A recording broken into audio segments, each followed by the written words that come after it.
Welcome to Crimes in the Dark, the channel where the most chilling crimes come to life in the dark. Before sleep catches up with you, like, subscribe, and tell me where you're listening to this story from. Now, turn off the lights, get comfortable, and let yourself go. Because what you are about to hear is real. Case 1. The early morning was damp and heavy in Hillsboro, a quiet Ohio suburb where rarely anything out of the ordinary happened. But that night, the sound of sirens broke the silence of darkness, illuminating the main avenue with red and blue lights. The crime scene was marked by chaos. Water gushed uncontrollably from a shattered fire hydrant, drenching the street and carrying fragments of evidence with it. At the center of the mess were two bodies. Marvin Carter was slumped on a park bench, his body leaning to one side and his head drenched in blood. The bullet wound in his temple suggested suicide. A few feet away, inside a black sedan with the engine still running, Rebecca West lay motionless, her head slumped against the steering wheel, a bullet lodged in her neck. At first glance, the case seemed clear. Marvin had shot himself, and in an unfortunate twist, the bullet had run its course, piercing his skull and hitting Rebecca as her car was passing by. A tragic accident, but a suicide nonetheless. However, Detective Nathan Holloway was not convinced. He stood on the sidewalk, hands in the pockets of his long coat, observing the scene with a critical eye. Something didn't add up. If Marvin shot himself, why was the gun in a manhole several feet away? One of the officers approached him with an evidence bag. Inside, the murder weapon. It had been found in the storm drain, as if someone had deliberately dumped it. No one who plans to commit suicide gets rid of the gun after shooting himself. Water continued to flood the scene. With each passing minute, the evidence was being diluted, washed away by the dirty current. Holloway knew they didn't have much time before the truth evaporated along with the clues. This was not a failed suicide. It was a murder disguised as an accident. Detective Nathan Holloway knew that every crime had a backstory, an ulterior motive buried in the lives of the victims and their surroundings. And to understand what had happened that night, he needed to know who Marvin Carter and Rebecca West were. The first victim, 45-year-old Marvin Carter, appeared at first glance to be an ordinary man. Married for more than 15 years, he led a quiet life according to his wife, although he spent too much time on the internet, something she always considered harmless. But when the police checked his computer, the picture changed dramatically. Marvin maintained a double life online. Under the alias Sean, a supposedly 19-year-old Marine, he made contact with several people, including a teenage girl named Ashley Simmons. Most disturbingly, they had planned to meet in person. The exact nature of their relationship was unclear, but the discovery painted Marvin in a dangerous light. His wife, upon learning of this, refused to believe that Marvin had sinister intentions. She insisted that he had never been unfaithful and that if he had spoken to Ashley, it must have been for innocent reasons. But Detective Holloway knew that no one led a double life without a purpose. The second victim, 32-year-old Rebecca West, had no apparent relationship to Marvin. Her death was a tragic accident. The bullet that pierced Marvin's skull was fired with enough force to hit her as she was driving by. Her car, out of control, struck the fire hydrant, unleashing the torrent of water that now compromised the crime scene. Holloway went over the facts again and again. If Marvin really had committed suicide, the trajectory of the bullet and Rebecca's outcome made sense. But there was one problem impossible to ignore. The murder weapon was not in his hands, but in a manhole several feet away. Someone else had been there, someone who wanted this to look like a suicide. It was time to find out who and, more importantly, why. Detective Nathan Holloway watched Larry Simmons from the other side of the one-way glass. His rigid posture and the tension in his jaw were clear signs that he was not there of his own free will, but because he knew he was considered a suspect. At 48, Simmons was a family man, protective of his daughter, a citizen who had never been in trouble with the law. But the evidence suggested otherwise. When the police searched his house, they found a safe with several firearms. However, one of them was missing. In addition, forensic tests confirmed that he had traces of gunpowder on his hands, indicating that he had recently fired a gun. It was not enough to incriminate him, but it was enough to keep him under suspicion. The motive for murdering Marvin Carter was clear. When it was discovered that he was in an online relationship with Ashley Simmons, Larry's daughter, it became clear that a father's rage might have been the reason behind the crime. Marvin was leading a double life on the internet, posing as a 19-year-old Marine, and had been in contact with Ashley. Although the exact details of their relationship were not known, the mere fact that they had planned to meet in person was enough to raise suspicions about their intentions. Larry Simmons had reason to be furious. A protective father would not hesitate to take justice into his own hands if he felt his daughter was in danger. If he had discovered the relationship between Marvin and Ashley, he might well have decided to confront him and, in a fit of rage, shoot him. However, there was a problem with this theory. Larry had a solid alibi. According to records, he had spent the entire day at the Department of Motor Vehicles (DMV) renewing his driver's license. Security cameras, receipts, and witnesses confirmed his presence at the scene during the hours Marvin Carter was killed. He could not have been at the scene of the crime. Despite his alibi, the evidence against him remained unexplained. If he hadn't fired the gun at Marvin, then why did he have gunpowder on his hands? And where was the missing gun from his safe? Detective Holloway analyzed every detail carefully. Larry did not fit the profile of a killer. He was a man with an established routine, someone who had never been in conflict with the law. If he had really wanted to confront Marvin, he would have done so in a more direct manner. But his reaction to the interrogation indicated that he was hiding something else. It was not guilt that his gestures reflected, but fear. Larry Simmons hadn't pulled the trigger, but someone close to him had. Someone who had access to his safe, who knew where he kept his guns, and who was determined enough to take justice into his own hands. The question that remained to be answered was who else had reason to want Marvin Carter dead. The detective knew that the truth would soon come out. The key was to find the missing gun, and with it, the real killer. Detective Nathan Holloway delved into Ashley Simmons' online life in hopes of finding new clues that would bring him closer to the truth. What he discovered changed the course of the investigation. Ashley had admitted to having been in contact with Sean, the alleged 19-year-old Marine, and acknowledged that they had planned to meet in person. However, when police checked her social media, they found something disturbing. There were 2 profiles in her name. One of those profiles was the one Marvin Carter communicated with. The other looked like a duplicate, but Ashley denied creating it. She claimed she only had one account and had no idea who had made the second. Someone, somewhere, was impersonating her online identity. The detective analyzed interactions on both accounts and detected a key discrepancy. The fake profile had posts that did not match Ashley's behavior, as if someone else was impersonating her. The immediate question was who had sufficient access to her information to create a fake account. When asked about her suspicions, Ashley made an unexpected revelation. She had always doubted Sean's true identity, although she had never imagined that he was actually Marvin Carter. From the beginning, something about the way he wrote had struck her as suspicious, but she had assumed it was Justin Parker, a pushy suitor who had been harassing her at school for some time. The name Justin Parker had not come up so far in the investigation, but Holloway immediately added him to her list of suspects. If Ashley had believed that Sean and Justin were the same person, it meant that Justin was also in contact with her in an unconventional way.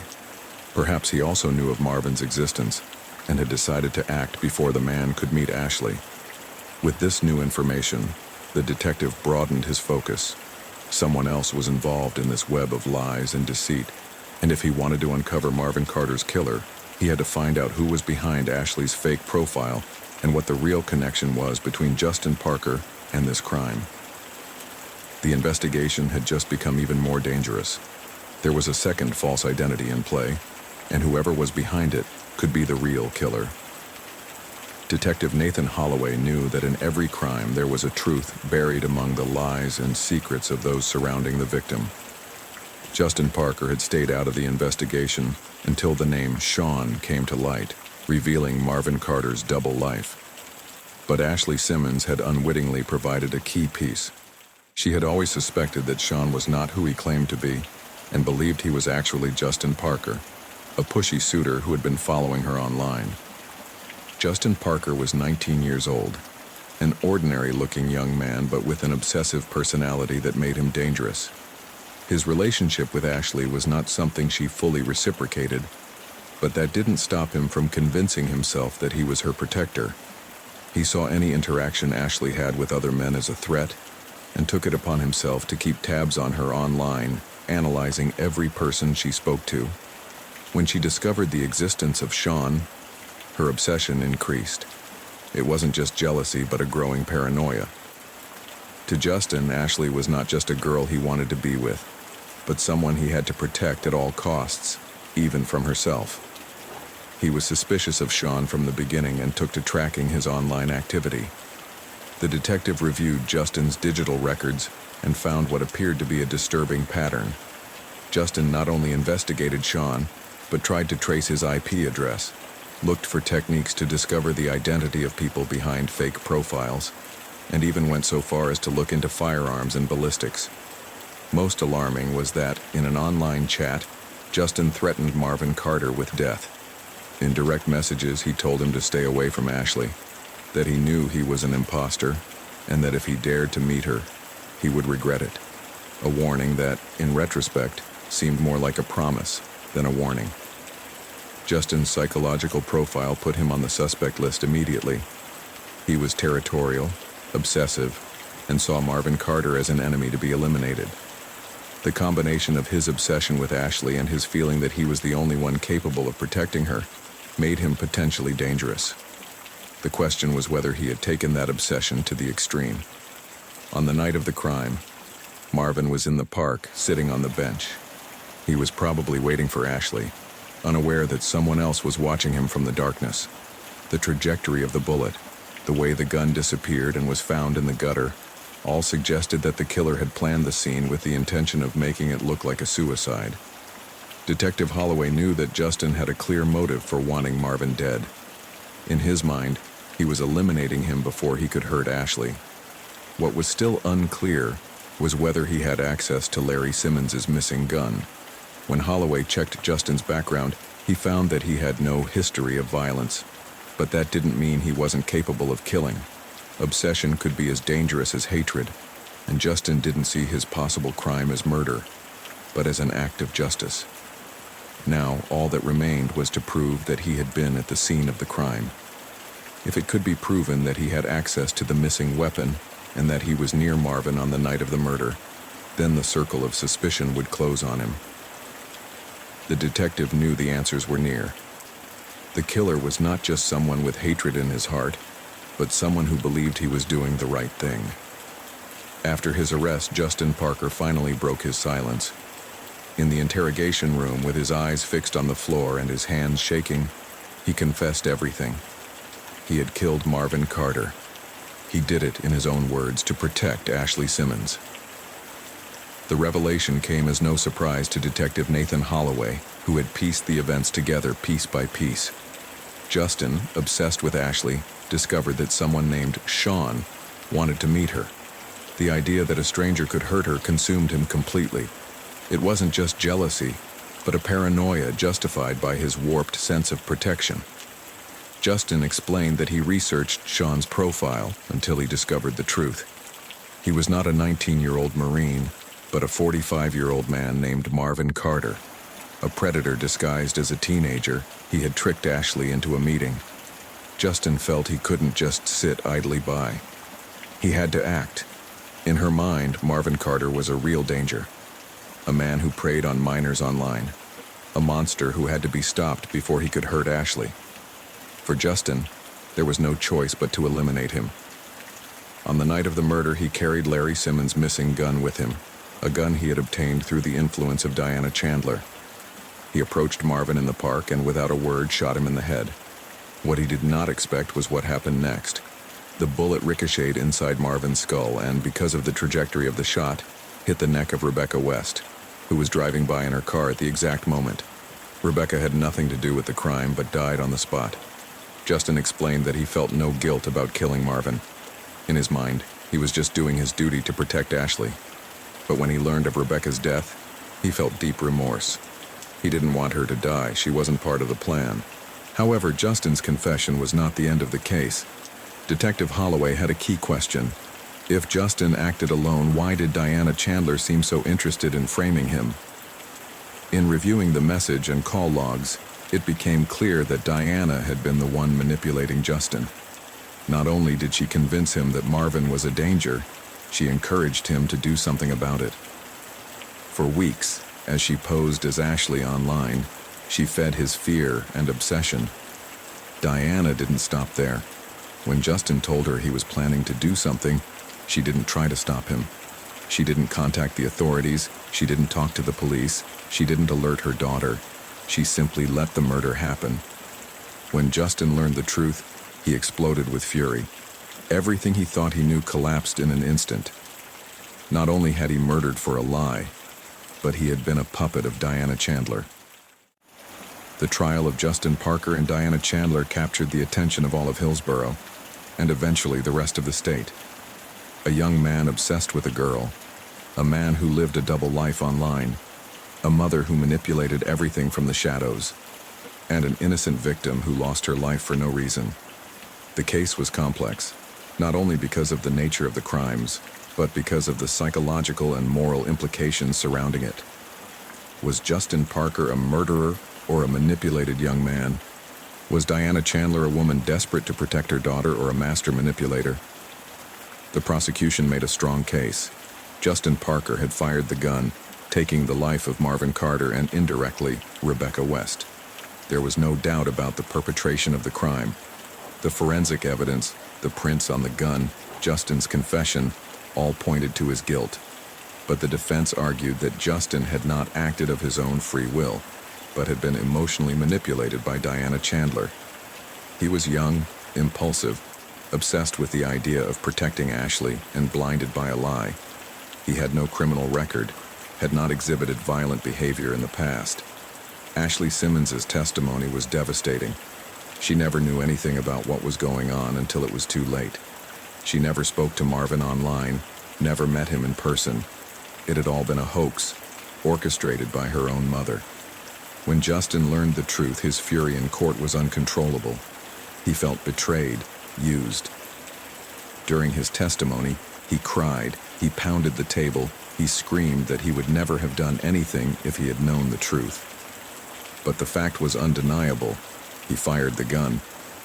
On the other hand, Diana Chandler denied any responsibility. She insisted that she never forced Justin to do anything, that she simply mentioned Marvin to him and let him make his own decisions. Her defense tried to argue that her only intention was to protect her daughter, but the prosecution dismantled that idea with hard evidence. Diana had played on Justin's emotions, had used her influence over him to get him exactly where she wanted him. She didn't fire the gun, but she did manipulate a vulnerable young man until she did. After weeks of testimony, forensic evidence, and legal debates, the jury returned its verdict. Justin Parker was convicted of second-degree murder. His sentence reflected the fact that he had fired the gun with intent, but under strong external influence. He was sentenced to 25 years in prison with the possibility of parole after 15 years. The judge, in his final statement, mentioned that although he had been manipulated, he made the final decision to pull the trigger. Diana Chandler received a different sentence. She did not pull the trigger, but the court found her guilty of conspiracy to commit murder and psychological manipulation with criminal intent. His sentence was 20 years in prison, with no possibility of parole before the first 10 years. When she heard her sentence, Diana Chandler showed no emotion. She knew her life was over at that moment. Her daughter would never forgive her. Her name would be remembered not as that of a protective mother, but as a woman who destroyed multiple lives. The case left deep scars on the community. Ashley Simmons was scarred forever. Her life had become a tragedy without her doing anything to cause it. She had lost her mother. She had lost Justin, and she had been dragged into the center of a crime that should never have happened. But the greatest tragedy was that of Rebecca West, an innocent woman who died for no reason, without knowing any of the people involved, just for being in the wrong place at the wrong time. The trial ended, sentences were handed down, but no one was really victorious. In a case where everyone played with lies, the only truth that remained was the irreparable disaster they left in their wake. Case 2. The Wexler Tate Building, an office high-rise in Lakehurst City, functioned like any other day. Employees came and went, preoccupied with meetings, deadlines, and calls. But that morning, something broke the routine. A group of workers boarded the elevator on the 32nd floor. During the descent, a foul odor filled the cabin. At first, they tried to ignore it, but the stench was unbearable. Some looked at each other suspiciously, others frowned. Before anyone could react, the lights flickered and the elevator plummeted for a second before coming to an abrupt halt. A thud, an absolute silence. Then the roof panel gave way. Something fell from above. Panic broke out when they saw a human leg in a state of decomposition, with a heel still attached to the foot. The flesh was putrefied, the skin darkened, and the stench became unbearable. Some screamed, others froze. One woman staggered against the elevator wall, on the verge of vomiting. When the doors finally opened, the employees ran out. Security closed the area, and police arrived within minutes. Detective Elliot Graves was the first to descend into the elevator shaft with his team. The scene was brutal. Fragments of flesh, bone, and blood covered the walls of the shaft. Someone had dismembered a body and left it there. Forensics confirmed that the victim was already dead before she was thrown. It was not an accident. It was a deliberate murder. In the machine room, they found something else, a small vent connecting to the elevator shaft. Someone thin and agile could have used it to dump body parts without being seen. On the floor, a half-consumed marijuana joint.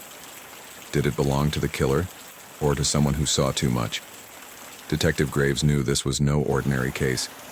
It was a planned murder, with a body hidden in the worst possible way. Now he had to answer 3 key questions. Who was the victim? Who killed her? And why did her body end up in the elevator shaft? The blood trail was there. I just had to follow it. Forensics identified the leg found in the elevator as part of the body of Patty Vaughn, an office manager at Wexler Tate. As they recovered more remains from the elevator shaft, analysis confirmed that she had been dismembered after death. The killer not only killed her, but also attempted to conceal her body in the most brutal manner possible. Detective Elliot Graves reviewed her background and discovered that Patty was not a well-liked woman in the company. She was known for her overbearing manner and for making employees feel constantly watched. She kept complaints and incident logs on all her coworkers, a habit that seemed more like a control mechanism than a job responsibility. Among her files, Graves found one name that stood out more than the others: Gary Winslow, her direct boss. Patty had discovered that Winslow was committing fraud, selling office supplies online and pocketing the profits. Instead of reporting him, she decided to blackmail him. She knew that with that information, she could make sure he would never fire her, and she owed him constant favors. However, her influence in the office was not limited to blackmail. She also maintained a secret relationship with Chip Lynn, a coworker, who apparently wanted to break up with her. In her records were threatening emails, messages warning her that if she tried to walk away, she would report him for harassment. The case took a darker turn with each discovery. This was not just about a murder. It was about a woman who was accumulating enemies with every step she took.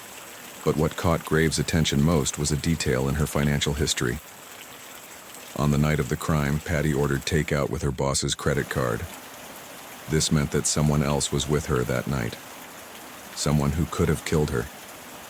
With this new information, the detective had enough to question the prime suspects. The murder of Patty Vaughn was not an impulsive act. It was a calculated execution. But the key piece was still missing: finding out who finally decided to get rid of it. Detective Elliot Graves entered the interrogation room and dropped the file on the metal table. Ted Marston watched him with folded arms, a frown, and a tense expression. It wasn't the first time he had been in a room like this, but he didn't look comfortable either. Graves took a seat and studied him for a few seconds before speaking.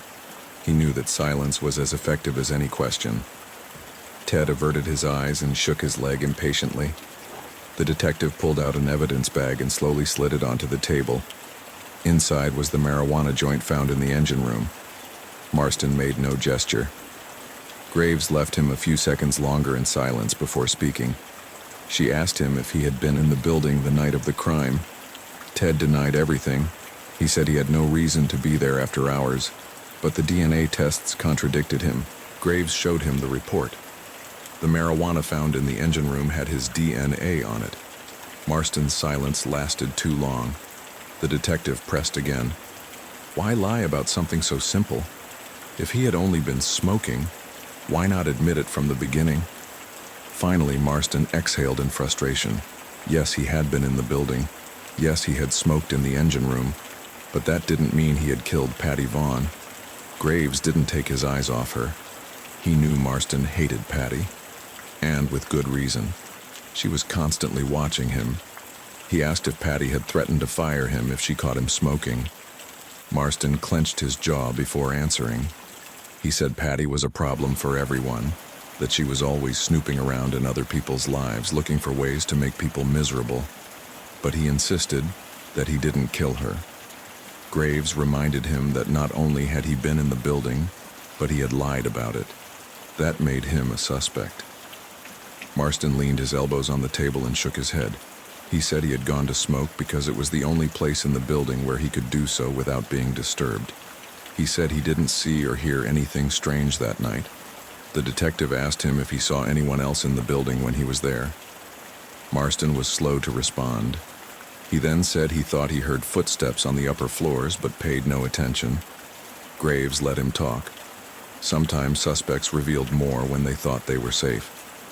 Marston repeated several times that Patty deserved everything that happened to her, but that he was not the one who did it. The detective watched him carefully. There was something about his attitude that didn't quite fit. He let him go, for now, but the investigation of him was not over. Detective Elliot Graves entered the interrogation room, calmly closed the door and dropped the file on the table. Dave Montrose, a 42-year-old man with dark circles under his eyes and a tense countenance, sat on the other side. He looked tired, but not nervous. Graves sat down and opened the folder. Montrose had been fired from Wexler Tate just a week before the crime, and it wasn't just any firing. Patty Vaughn had made sure he was removed from the company. He asked him if he believed his dismissal had been unfair. Montrose let out a bitter laugh. He didn't deny it. He knew Patty had a problem with him and had done everything she could to get him out. He said she treated him like dirt, humiliated him in meetings, and always found an excuse to make his life miserable. The detective turned the pages of the report and pulled out a photograph. It was Patty's car, with the word "bitch" scratched on the door. He asked her if she had. Montrose sighed and leaned his back against the chair. He didn't try to deny it. He said he was drunk, angry, and at that moment he wanted to make her pay. But Graves knew that it was one thing to key a car, and another to kill someone, especially in such a brutal way.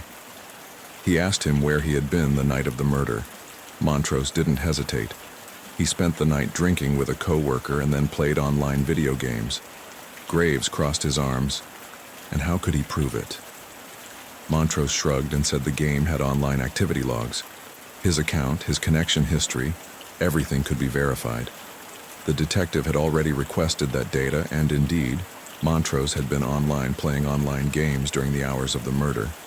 The alibi was solid, too solid for someone who had been killing and dismembering a person.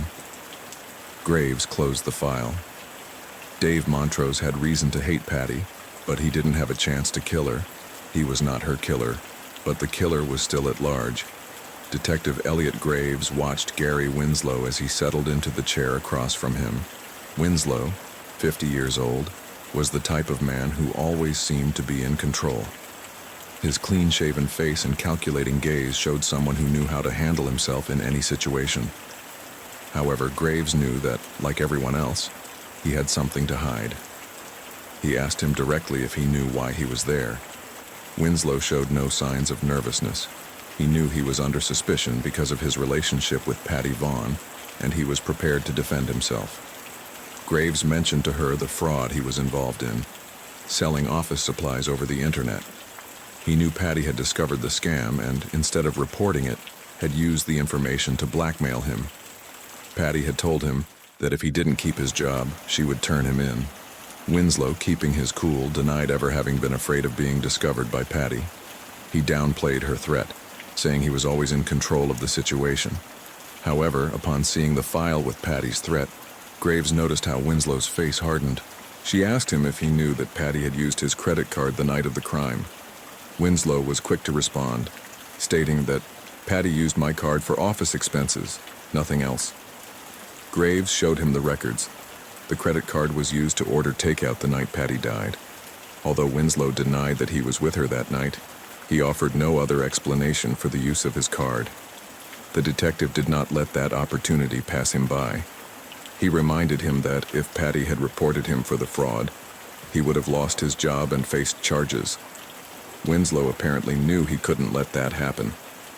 But more important was the DNA found at the scene, specifically a semen sample on the victim's clothing. When Graves asked him if he had any explanation for that sample, Winslow denied any involvement. The DNA analysis did not match his, which put him beyond direct suspicion. Despite his wild denial, Graves couldn't ignore that Winslow had a strong motive for silencing Patty. If she decided to report him, his professional and personal life would plummet.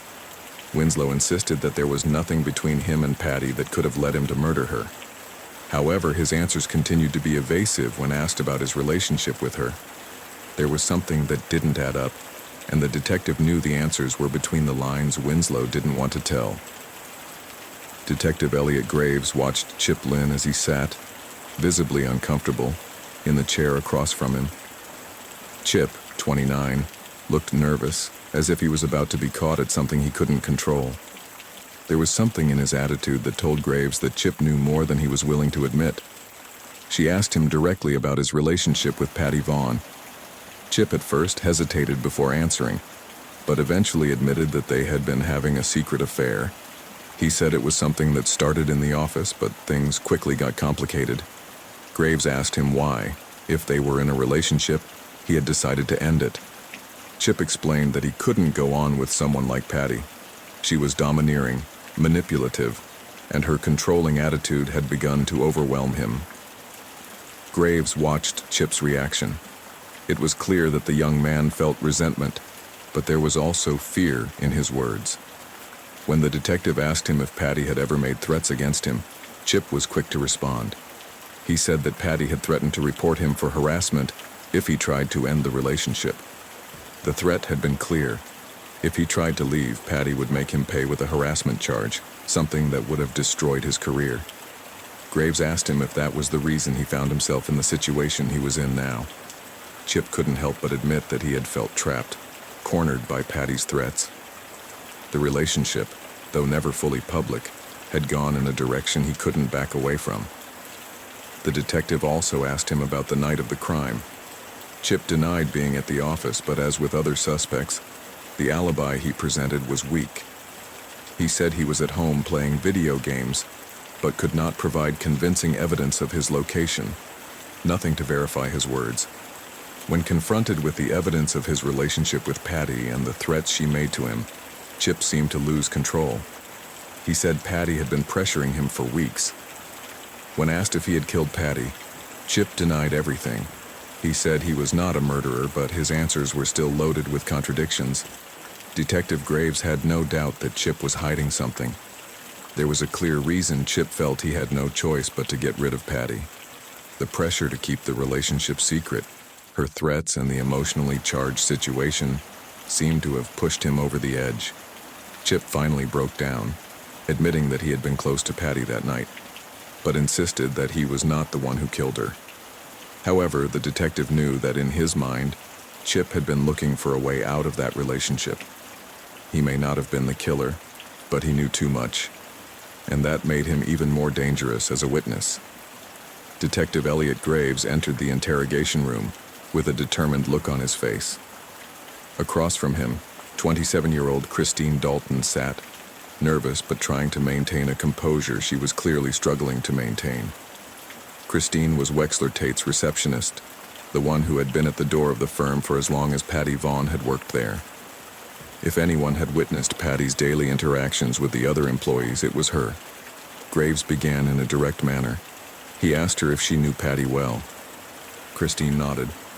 She said that as a receptionist, she had interacted with Patty on a daily basis, although they never had a close relationship.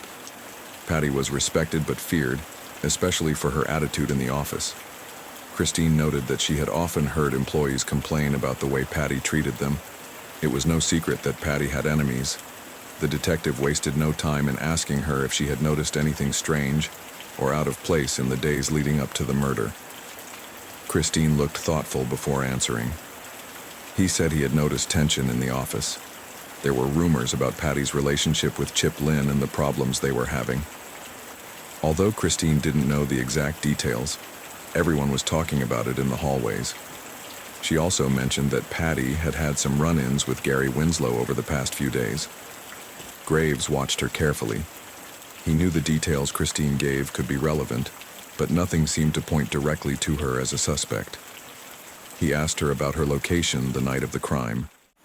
Christine explained that she was not in the office that night. She had finished her workday earlier, according to her sign-in and sign-out logs. Graves, however, was not convinced. Christine's alibi was simple, but not verifiable. He asked her if she had had contact with Patty on the day of her death. Christine was silent for a moment. Finally, she admitted that she had received a text message from Patty earlier that evening, asking her to deliver some important papers she had forgotten at the office. Christine thought about leaving them on her desk, but ultimately decided not to go. Graves watched her, noting the discomfort her own confession seemed to cause her. He asked her why she hadn't handed him the papers if the request was so direct. Christine murmured that she felt uncomfortable with Patty, especially since she knew that Patty had been in contact with Chip Lynn. The idea of going to the office alone that night didn't sound good to her. Graves decided not to press further. He knew Christine was not directly involved, but her proximity to the victim's entourage made her a valuable source of information. In addition, her answers had confirmed that she had witnessed many of the conflicts Patty had had in the office, but did not implicate her as the killer. Detective Elliot Graves knew that Patty Vaughn's case had been full of complexities and lies, but finally, it all began to come together. With all the suspects questioned and the elements of the investigation in view, the truth emerged in the most unexpected way. Chip Lynn's testimony was the key to uncovering what really happened that night. At first, he had denied any involvement in the murder, but the detective had pushed hard enough. Finally, Chip confessed that it had not been a premeditated murder, but an accident. Chip recounted how Patty had threatened to destroy him if he tried to end his relationship with her.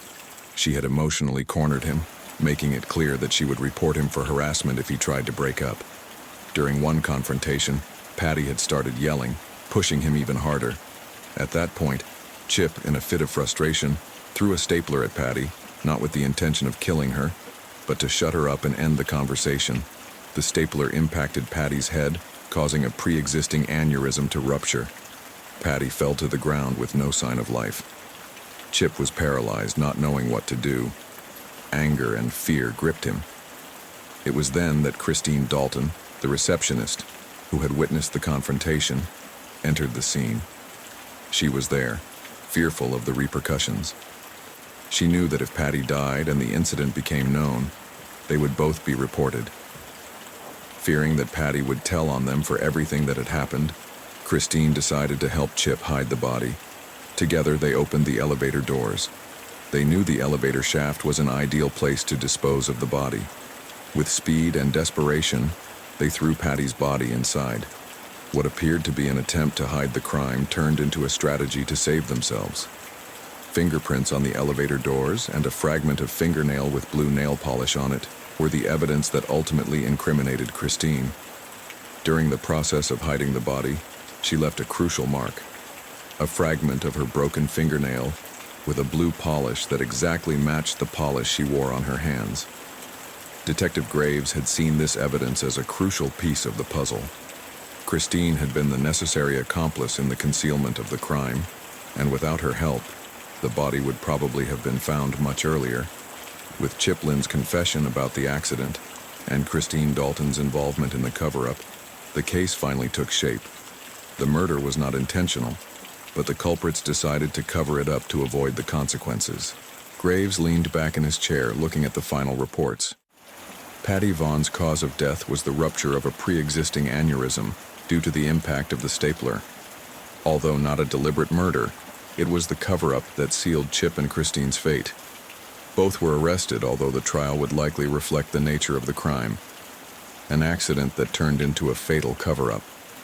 The bloody stapler and blue nail polish found at the scene were the keys to solving the case, revealing that the violence of an impulsive moment and fear of repercussions were what actually led to Patty Vaughn's death.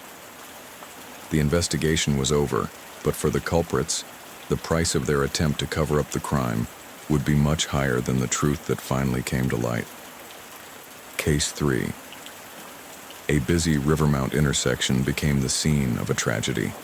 A group of people were waiting for the bus on the sidewalk, among them Katrina Holloway, a visibly upset 28-year-old.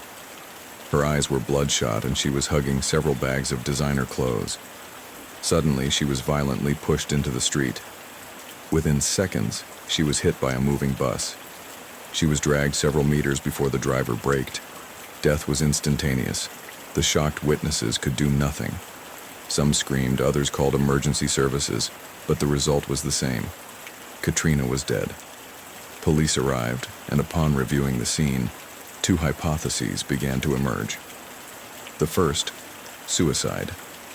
But the bags of expensive clothing Katrina was carrying contradicted that theory. A person who decides to commit suicide would not spend money on clothes she would never wear. The other possibility was murder, but the lack of nearby cameras made it difficult to reach a quick conclusion. The forensic team examined the body and found a bruise on Katrina's back in the exact shape of a hand. This indicated that she had not jumped onto the bus but was pushed forcefully into the street. It was clear that this was not an accident or suicide, but a homicide. Detective Elliot Graves was assigned to the case. With more than 15 years of experience in the homicide unit, Graves was already used to dealing with complex crimes, but this case seemed particularly strange to him. When he arrived on the scene, the first thing he noticed was the bruise on the victim's back. That confirmed that someone had pushed Katrina to her death, but the question remained: who did it and why? Graves began investigating Katrina's possible relationships and background. The young woman appeared to lead an active life, but her altered behavior, along with the bags of designer clothing, suggested that there was something else behind her death. The detective did not rule out any possibility. He knew he had to examine every possible angle to discover why someone would have decided to push Katrina to her death. Her social life and personal interactions could be key to understanding the motives behind her murder. With these first clear leads, the case became a homicide, and Graves began working to identify who was responsible. But there was still much to investigate before the final answer could be found. Katrina Holloway, 24, was a young woman with a seemingly quiet life. Although not many details were known about her occupation or family relationships. However, she was known to be a girlfriend of Jay Calhoun, and her relationship with him appeared to be significant, though unknown to many of those around her. Following the autopsy performed on Katrina's body, important details emerged that began to shed light on the nature of her life and the circumstances of her death. First, it was discovered that Katrina was 7 weeks pregnant, something her boyfriend Jay was unaware of. This finding prompted new questions about Katrina's relationship with him and whether her pregnancy had been a factor in the events leading up to her death. In addition, forensic examiners found previous bruises on Katrina's body, suggesting that the young woman may have been a victim of physical abuse at some recent time. The evidence of these bruises led investigators to lean toward the possibility that the young woman may have been involved in a toxic or violent relationship. Witness accounts also indicated that, moments before her death, Katrina appeared distraught, red-eyed, hugging her bags of designer clothes as if seeking comfort in them. Some observers even mentioned that she appeared on the verge of tears, indicating that she had had a recent confrontation, probably with someone close to her. Katrina's emotional tension was a crucial clue for investigators. This discovery transformed the case from a possible accident or suicide to a homicide clearly linked to her personal relationships. The idea that Katrina may have been escaping an abusive or emotionally damaging situation became a focal point of the investigation. Detective Elliot Graves sat across from 25-year-old Lisa Morell, Katrina Holloway's best friend. Lisa was visibly nervous, her eyes avoiding looking directly at the detective. She knew there were things she hadn't told, and that the investigation was getting tighter and tighter.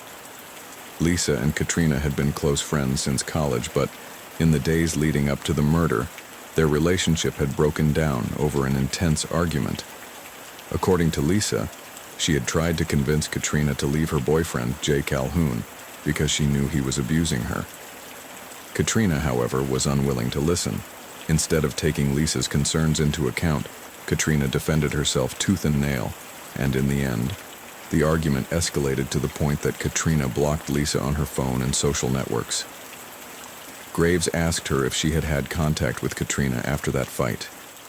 Lisa admitted that although she had tried to reach out to her, she had not been able to make the situation better. Katrina was deeply involved in her relationship with Jay, and Lisa, unable to help her, decided to pull away emotionally, something that had not been easy for her. However, the conflict between the two seemed to have affected Katrina deeply. In the last conversation they both had, Katrina made it clear that she no longer wanted to receive Lisa's advice, something that left her very affected and, according to Lisa, made her feel alone and abandoned. Graves noticed that, although Lisa was affected by the discussion, there was something else behind her words. Not everything she said fit. When the detective questioned her about why she had not attended Katrina's funeral, Lisa explained that she was traveling. However, records of her presence in the city contradicted her statement. Police discovered that she had been in town the entire time. This raised additional suspicions, as Lisa's absence at the funeral seemed more a way to avoid confronting others than a simple travel excuse. The detective, however, focused on a crucial aspect of her testimony. Lisa had initially mentioned that Katrina had received threatening messages from someone, but when Graves elaborated on that topic, Lisa seemed to waver. She did not know who was sending the messages, but insisted that Katrina had been very concerned about those threats. This fit with the fact that, according to several witnesses, Katrina had been visibly upset and distressed moments before her death. It appeared as if she had been trying to deal with a situation that was affecting her far more than had been publicly stated. Finally, Graves asked her about her presence near the crime scene. Lisa insisted that she was at home at the exact time of the hit and run, but when her public transportation card records indicated that her card had been recorded near the scene, her statement began to waver. Lisa was unable to give a clear answer about her presence near the scene. Although she insisted that she had only been near the scene to see Katrina, she did not explain why her card had been used at that precise moment. Graves pressed her even harder. If Lisa was so concerned about Katrina, why didn't she try to do more for her? Why didn't she show up at the funeral if she felt so bad about the situation? Apparently, Lisa was not only avoiding responsibility, but also seemed to have a conflicted relationship with the truth. With all this, the police began to suspect that Lisa knew more than she had said. The fact that Lisa had had an argument with Katrina shortly before her death could not be overlooked, and Lisa's strange behavior after the incident raised even more doubts. However, it could not yet be affirmed that she was the culprit. There were still many loose ends, but the fact that Lisa was close to the crime scene and contradicted herself several times made her story one of the main keys to the investigation. The case remained complex, but the conflict between Lisa and Katrina was a crucial element that could not be overlooked. Graves knew the truth would be in the details. Detective Elliot Graves prepared to interview Jay Calhoun, Katrina Holloway's boyfriend. In his 30s, Jay had a seemingly clean record, but the fact that he was the victim's boyfriend put him in the crosshairs of investigators. His relationship with Katrina had been marked by signs of physical abuse, as bruises were found on the young woman's body, prompting the detective to focus on the possible dynamics of their relationship. Upon entering the interrogation room, Jay appeared nervous but trying to remain calm. Graves began directly, without beating around the bush. He asked him about the relationship with Katrina, and specifically about the bruises found on her body. Jay, visibly uncomfortable, tried to justify himself by saying that he knew nothing about it, and that he had never assaulted Katrina. Graves knew that emotional and physical abuse was a common pattern in toxic relationships, but he didn't settle for vague answers. He asked why Katrina was so upset that day, and why she had been so distant in her last moments. Jay responded evasively, stating that he had no idea why his girlfriend was so upset or distressed that particular day. However, Graves detected a palpable tension in his voice, as if he was hiding something. When the detective brought up the subject of Katrina being pregnant, Jay looked surprised and confused. He had no idea that Katrina was expecting a baby. Graves asked him if this might have been a reason for Katrina's erratic behavior in the days leading up to her death, but Jay denied any knowledge of the pregnancy. This left open an important question as to whether Katrina had planned to tell Jay before the incident, and whether the news of the pregnancy might have been the breaking point in their relationship. The detective continued to probe the motives for a possible murder, raising the possibility that Jay may have wanted to get rid of Katrina after learning of her pregnancy. Jay emphatically denied any intent to harm his girlfriend. However, Graves did not let up on the question of whether Katrina had threatened to leave him or expose a secret about him. Jay seemed increasingly nervous, and his body language began to give him away. He tried to justify his reactions by saying there were no secrets, but offered no clear details. When Graves asked him about the threatening messages Katrina had received, Jay was even more evasive. Instead of giving a direct answer, he mentioned Claudia Wexley, a suitor who, he claimed, had been obsessed with him and sending him strange messages. According to Jay, Claudia had been something of a stalker, but he never took her seriously. He did not elaborate on the relationship with Claudia, or whether Claudia's messages could be related to what happened with Katrina. The detective continued his line of questioning about Jay's alibi, as he was apparently in his office in the Thorndale building when the murder occurred. Jay claimed that he had been working in his office and that his alibi was confirmed by the building's card access system. Police verified the information, and indeed, Jay was logged into the system at the time Katrina was hit. However, Graves did not fail to question the inconsistencies in his behavior. Jay seemed to have a superficial interest in their relationship, and his evasiveness about important issues hinted that there was something else he was unwilling to share. While his alibi was solid, the motive behind the crime remained unclear. With this interrogation, the case took a turn toward the personal and Jay's possible hidden motivations.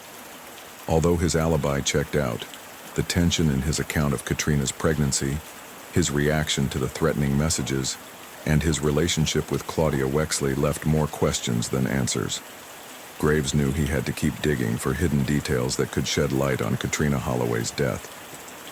Detective Elliot Graves was convinced that Claudia Wexley played a crucial role in the Katrina Holloway case.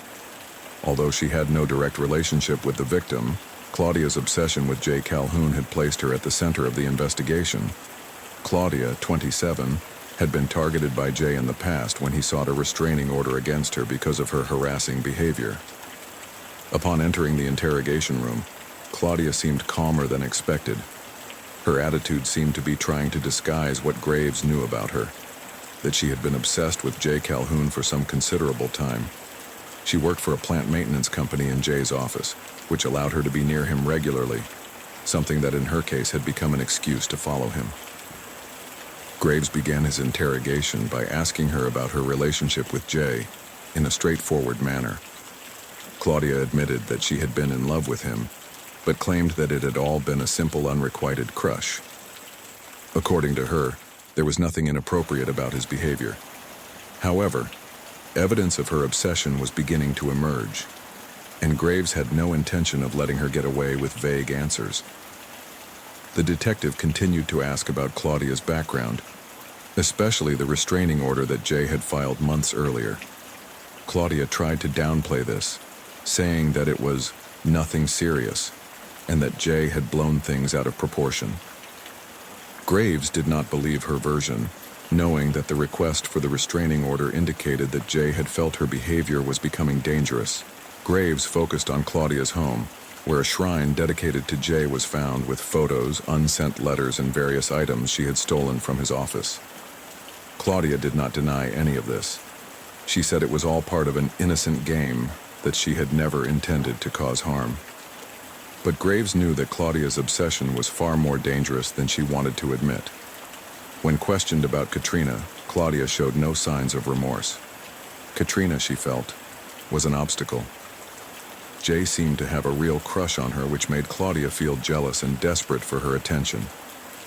Claudia admitted that on several occasions, she had felt that if Katrina disappeared, Jay might finally give her a chance.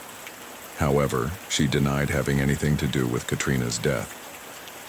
Graves continued to press on Claudia's motive for murdering Katrina. The young woman adamantly denied any involvement, but the detective was not convinced. The extreme jealousy Claudia felt for Katrina, and the fact that Katrina was pregnant with Jay's child, indicated that there was a clear motive for wanting her to disappear. Claudia claimed that she was working in her office when the crime occurred, but she could not provide solid evidence to corroborate her alibi. She had no records of her work activity and no witnesses who could confirm her version of events. This made his story even more suspicious.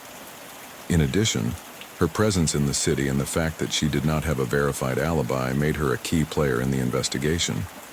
Graves knew that Claudia Wexley had every reason to want Katrina to disappear, and her obsession with Jay might have led her to commit the most extreme act to get what she wanted. Without direct evidence of her guilt, Claudia remained a prime suspect in the case of Katrina Holloway's death. This interrogation did not completely solve the case, but Claudia's lies and contradictions only increased suspicions about her involvement in the crime. The detective continued his investigation, knowing that each piece of the puzzle brought him closer to discovering the truth behind Katrina's tragic death. After several days of investigation, the pieces of the puzzle began to fit together. Major clues that eventually led to the real killer were key in solving the case. Although Claudia Wexley initially denied her involvement, the evidence stacked up against her irrefutably. One of the most important testimonies came from eyewitnesses. Some claimed to have seen a woman in a green uniform at the crime scene just before Katrina was pushed into the street. This description perfectly matched the work clothes of Claudia Wexley, who worked at the plant maintenance company in Jay Calhoun's office. Claudia had initially denied any connection to the site, but this testimony left no doubt about her presence there. In addition, digital reconstruction experts played a key role. A specialized expert analyzed images reflected in the windows of the Everett building, one of which identified Claudia right behind Katrina at the exact moment of the push. This visual analysis was essential, as it provided strong visual evidence linking Claudia directly to the crime. Another important finding was residues of leaf polish spray. This chemical, which was commonly found in Claudia's work area, was found both on Katrina's clothing and in the place where Claudia worked. This confirmed that Claudia had had direct contact with the victim prior to her death, further strengthening suspicions about her involvement in the crime. In addition, footage from a nearby ATM was decisive. A security camera captured Claudia fleeing the crime scene just minutes after the incident occurred. This footage clearly showed that Claudia was not only present at the scene, but also fled immediately after pushing Katrina to her death. With all this evidence, the case became even stronger against Claudia. Detective Elliot Graves decided to confront her with the accumulated evidence. Seeing the amount of evidence against her, Claudia Wexley finally confessed to the crime. In her confession, Claudia admitted that she hated Katrina for being with Jay Calhoun. According to her account, she believed that Jay needed to be saved from Katrina. And in her twisted logic, she thought that if she eliminated Katrina, Jay would finally accept her into his life. For Claudia, Katrina's death was a way to remove an obstacle that had stood between her and what she considered a chance with Jay. The crime, although driven by extreme obsession and jealousy, was premeditated. Claudia had planned how to approach Katrina and push her to her death at exactly the right moment. Despite her attempts to cover her tracks, the evidence against her was too overwhelming. Claudia Wexley was arrested for premeditated murder and brought to justice. The truth behind Katrina Holloway's death finally came to light, and although Claudia tried to deny her involvement, the evidence and her own confession sealed her fate. Case 4. On a hot and humid night in Arizona, the Silver Dust Ranch, a brothel lost in the middle of the desert, became the scene of a murky and tangled crime. The lifeless body of Mateo Happy Delgado, a washed-up ex-boxer, floated in the brothel pool. His water-worn skin and wide-open eyes reflected an indescribable terror. His mouth, frozen in a choked scream, gave the impression that his last sight in life had been something terrifying. When the police arrived, one of the brothel workers, her dress soaked through, was wiping away tears as she explained that she had been the one to pull him out of the water before calling the authorities. The scene around her was a chaotic mess, saturated with disturbing details. The forensic team inspected the body and noted several key elements. 2 clean punctures on the neck, which at first appeared to be gunshot wounds, although the lack of projectiles complicated that theory. There was also a large contusion over the right eye, probably a sign of a previous fight. Next to the edge of the pool was a broken lawn chair, suggesting that someone may have been pushed or slumped over it before falling into the water. The pool filter was littered with extraneous debris, cigarette butts, candy wrappers, and small debris that might contain valuable evidence. On a table near the pool, a lone cigarette rested in an ashtray. On its filter was a red stain that could be blood or lipstick. Investigators knew that this scene was not a simple accident. Someone wanted Mateo Delgado dead, but who had motive to do so? And what had really happened at the Silver Dust Ranch that night? The detective assigned to the case, Elliot Graves, arrived on the scene with his team and began to analyze every detail. The atmosphere was charged with tension and fear. Between the cigarette smoke, the smell of alcohol, and the humidity of the night, everyone present seemed to be hiding something. The next step would be to interview witnesses and reconstruct Mateo Delgado's last moments with precision, because in this crime, every detail mattered. Mateo Happy Delgado, 40, had been a promising professional boxer in his youth. With an imposing physique and scars that told his story in the ring, his body bore witness to years of punches and battles. His nose had been broken more than once, and his right eyebrow bore the classic badly healed cut of a fighter who didn't know when to quit.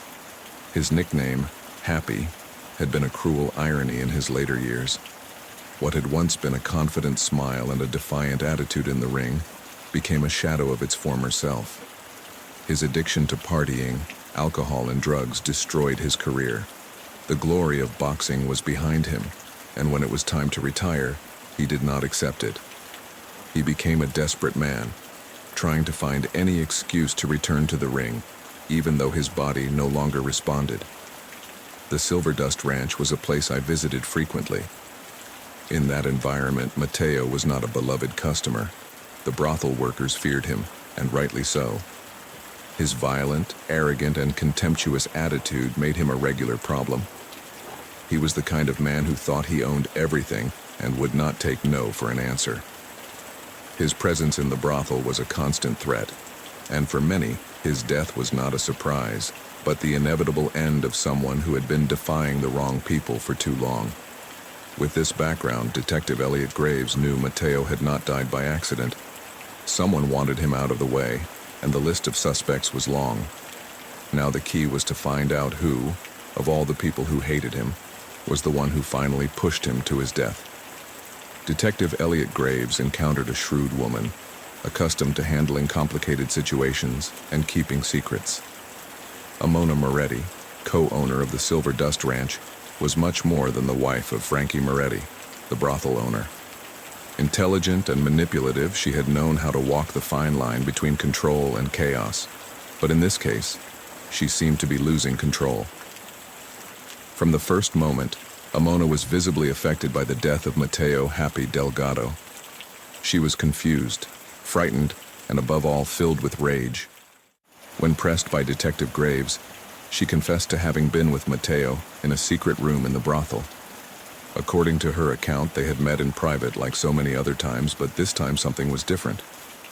Matteo tried to kiss her, but in a matter of seconds he began to despair, scratching his neck and arms while screaming that he was itching all over. Amona, terrified, didn't understand what was happening. It wasn't the first time they had been together, but she had never seen Matteo react that way. Detective Graves explained that the autopsy revealed that Matteo suffered a severe allergic reaction. He was allergic to shrimp. Amona seemed to gasp for air for a moment before asking if that was what killed him. But the detective made it clear that no, Matteo did not die from the allergic reaction. Amona was silent before giving an icy stare. Frankie Moretti had been the one to bring her shrimp as a surprise, a special dinner she neither asked for nor expected. Graves watched as Amona's face changed from surprise to absolute fury. She couldn't believe what she was hearing. Her own husband had used her as a tool of murder without her knowledge. Amona initially tried to stand her ground, but broke down when confronted with the truth. Everything indicated that Frankie had found the perfect way to get rid of Matteo without arousing suspicion. She exposed him to her allergy and left him in Amona's hands, knowing that sooner or later the poison would take effect. Frankie's betrayal tore Amona apart. Not only had she been manipulated, but now she was at the center of her lover's murder without having had any intention of killing him. On her face there was no longer any trace of the controlling, cunning woman who ran the brothel with an iron fist. Now she was just a broken woman, caught up in her husband's macabre game. Detective Graves knew the story was not yet complete. Matteo did not die alone from the allergic reaction, and although Frankie seemed to have played a crucial role in the crime, there were still many questions to be answered. Who finally pushed Matteo into the pool? Why did he have 2 wounds on his neck? With Amona Moretti out of the equation as the direct killer, the detective had to focus on the other key piece of the puzzle, Frankie Moretti. Detective Elliot Graves observed Frankie Moretti, sitting across from him with his typical cynical expression and disheveled demeanor.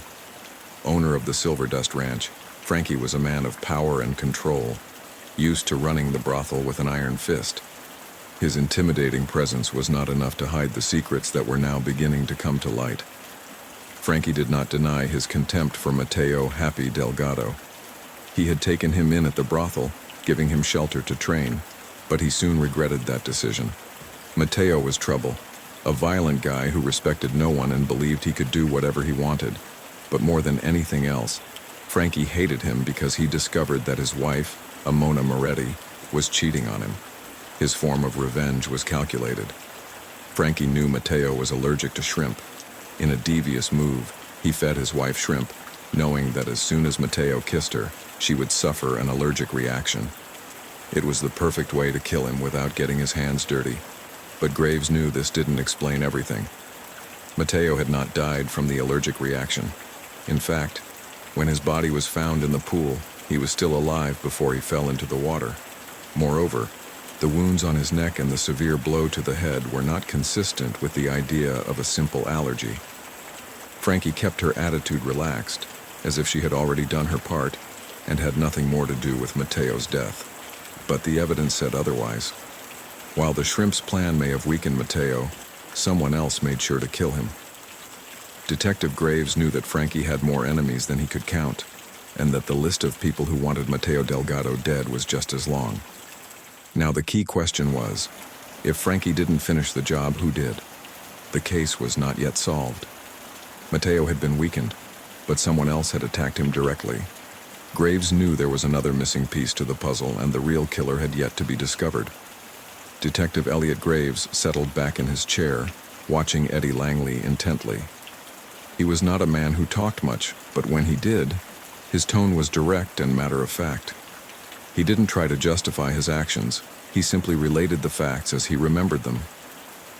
Eddie mentioned that Matteo Happy Delgado had gotten into a fight with waitress Dixie Ray before staggering off across the brothel grounds. He didn't know exactly what had happened. He didn't see it. He just heard it from the bar. The shouting, swearing, and banging against the walls indicated it wasn't a simple argument. To Eddie, it was no surprise that Mateo was involved in trouble again. Moments later, she saw him leave. His walk was unsteady, erratic. He seemed drunk or drugged, although Eddie wasn't sure what was wrong with him. He only noticed that he looked more vulnerable than ever. That man who had spent years terrorizing the women in the brothel now looked like a washed-up fighter. To Eddie, this guy was garbage, a problem no one dared to solve. But that night, Eddie had had too much to drink and had reached his limit. Every time Mateo treated the women in the brothel badly, every push, every threat, every punch, it all built up inside him. And when he saw him in that state, he decided enough was enough. Without thinking too much, he went to the cellar, where Frankie Moretti kept a crossbow for hunting in the desert. He took it without hesitation and went out in Mateo's direction. Mateo kept moving forward, not paying attention to anything. Eddie called out to him, shouted for him to stop, but the man didn't even react. He didn't care if he hadn't heard him or if he simply ignored him. In his mind, that was enough to shoot. He pulled the trigger. The arrow flew with precision and stuck in Mateo's neck. Eddie expected him to fall instantly, but something strange happened. The impact stopped him for a second, but then he kept moving. He didn't run. He didn't scream.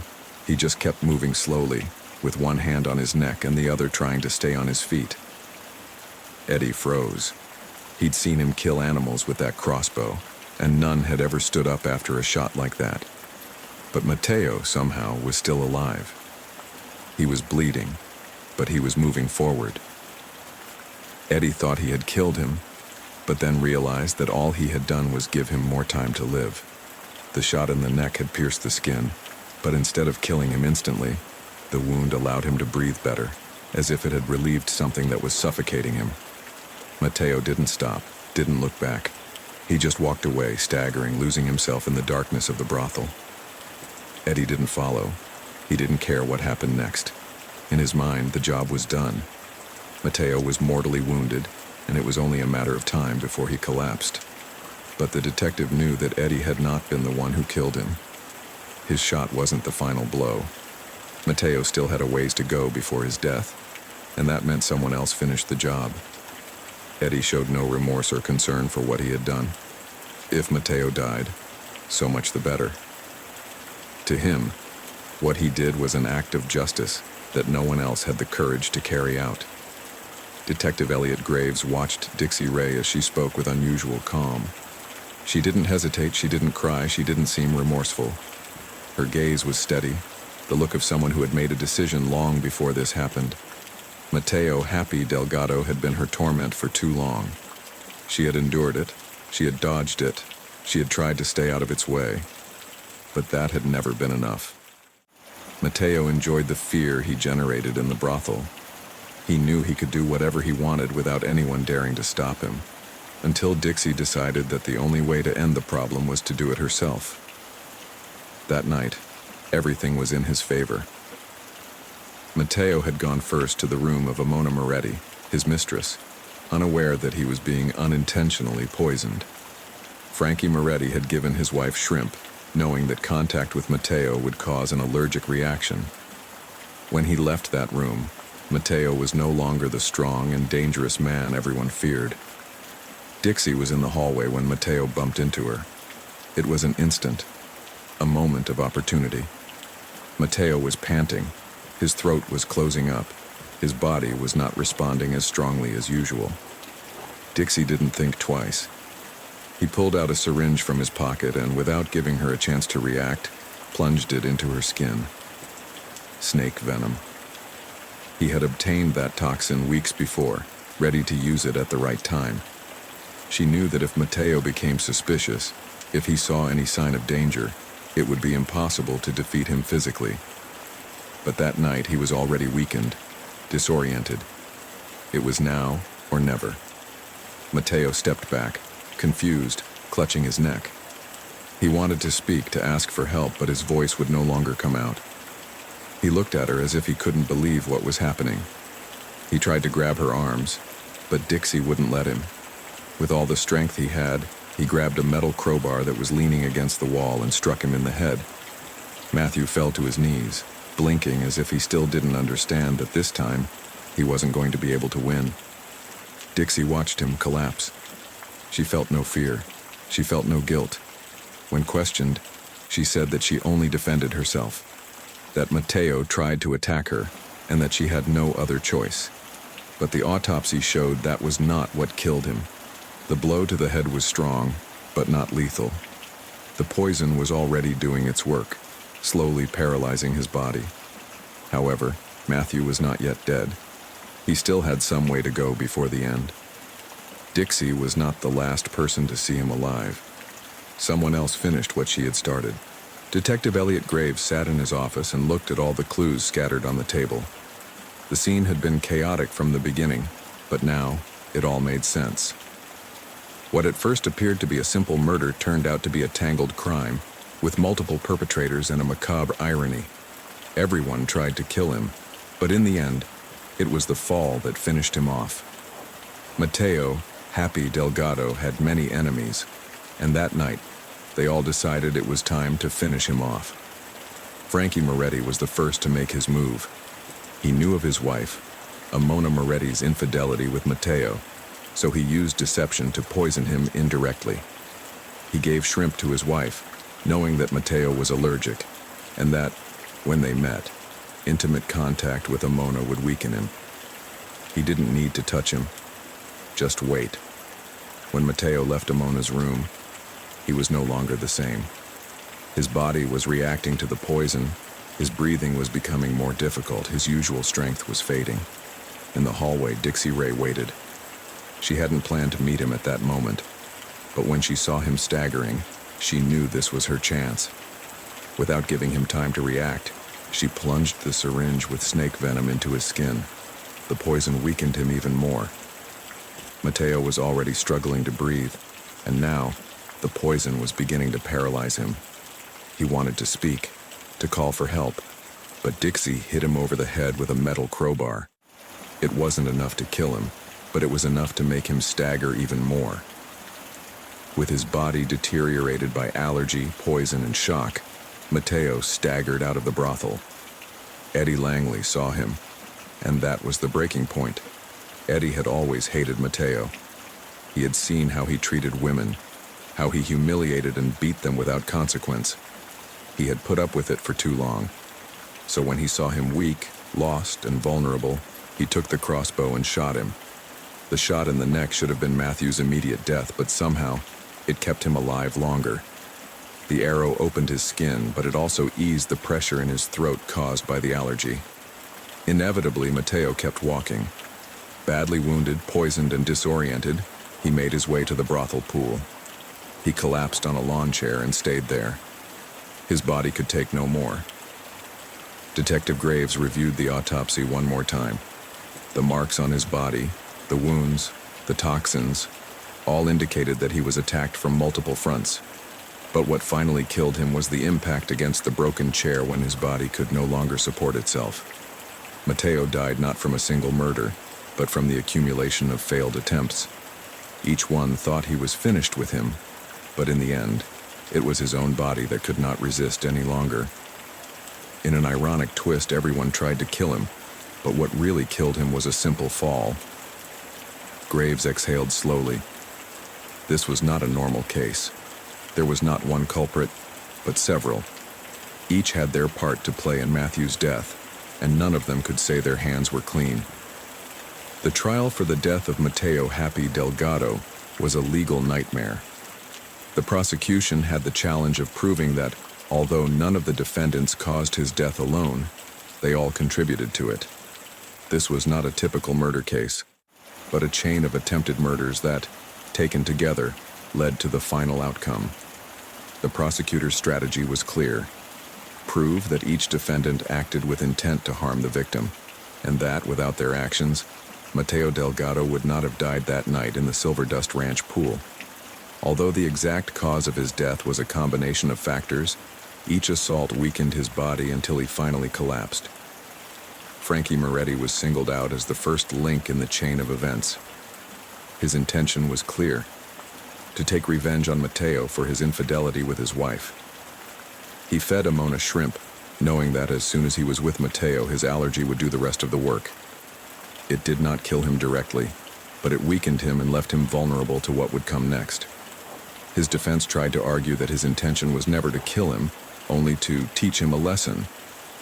However, the judge did not see it that way. He was sentenced to 7 years in prison for manslaughter and conspiracy.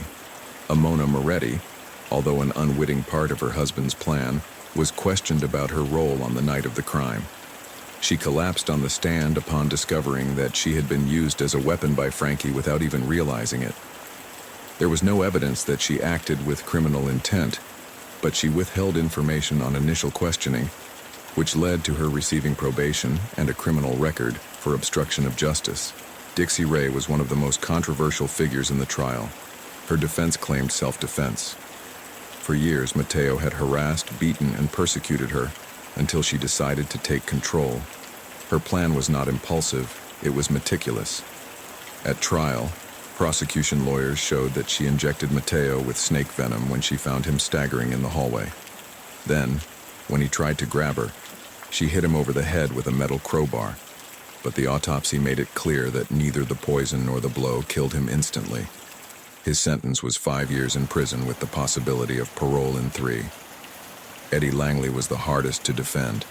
He acted not out of personal revenge, but out of years of pent-up resentment. He didn't plan a murder, but when he saw Mateo staggering outside, he took the crossbow and shot him. He thought he killed him, but only left him bleeding, giving him more time to live. His lawyer tried to argue that there was no premeditation, that it was an act of momentary anger. But the judge did not see it that way. Shooting with a lethal weapon always has consequences.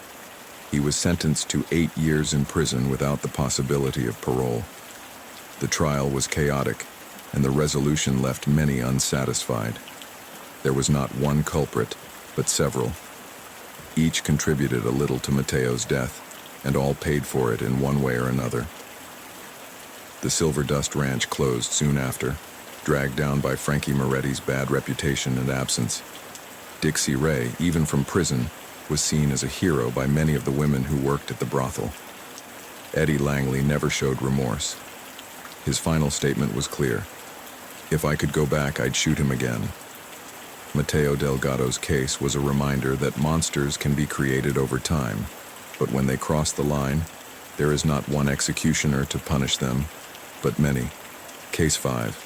Sirens broke the early morning silence in Ravensdale as the SWAT team surrounded Earl Whitman's lonely farmhouse.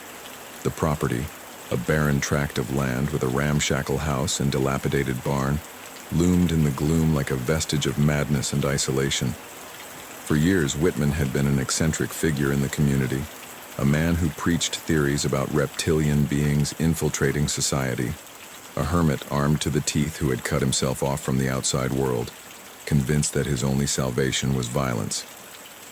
When the loudspeakers demanded their surrender, the response was immediate and brutal. Shots rang through the windows of the house. Flashes of gunpowder lit up the darkness, and the din of the confrontation turned the quiet night into a battlefield. The officers responded with surgical precision, advancing through the dry brush, while Whitman took cover in the back of the house. His final scream echoed like an echo of despair before the roar of a final shot silenced the fight. When the agents entered, they found his body slumped, his gun still smoking under his chin. The scene inside the house was even more disturbing than the confrontation. Among boxes of ammunition and shelves full of supplies, as if awaiting an imminent collapse of civilization, stood a macabre shrine. On one wall, a collection of stuffed deer and boar heads stared vacantly at the intruders. But among them, something impossible to ignore stood out: a human head. Forensic analysis confirmed what everyone feared. The victim was Marissa Lockwood, a casino dealer who had disappeared days earlier. Recently separated from her husband, Grant Lockwood, her whereabouts had become a mystery.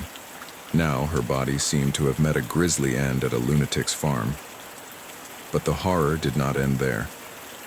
A few yards from the house, in the thick mud of the pig pen, the forensic team discovered something else: a human bone half buried in the mud. The possibility that the rest of Marissa's body had been dismembered and eaten by the animals launched the investigation in a terrifying new direction. Grant Lockwood was missing, and the questions were just beginning.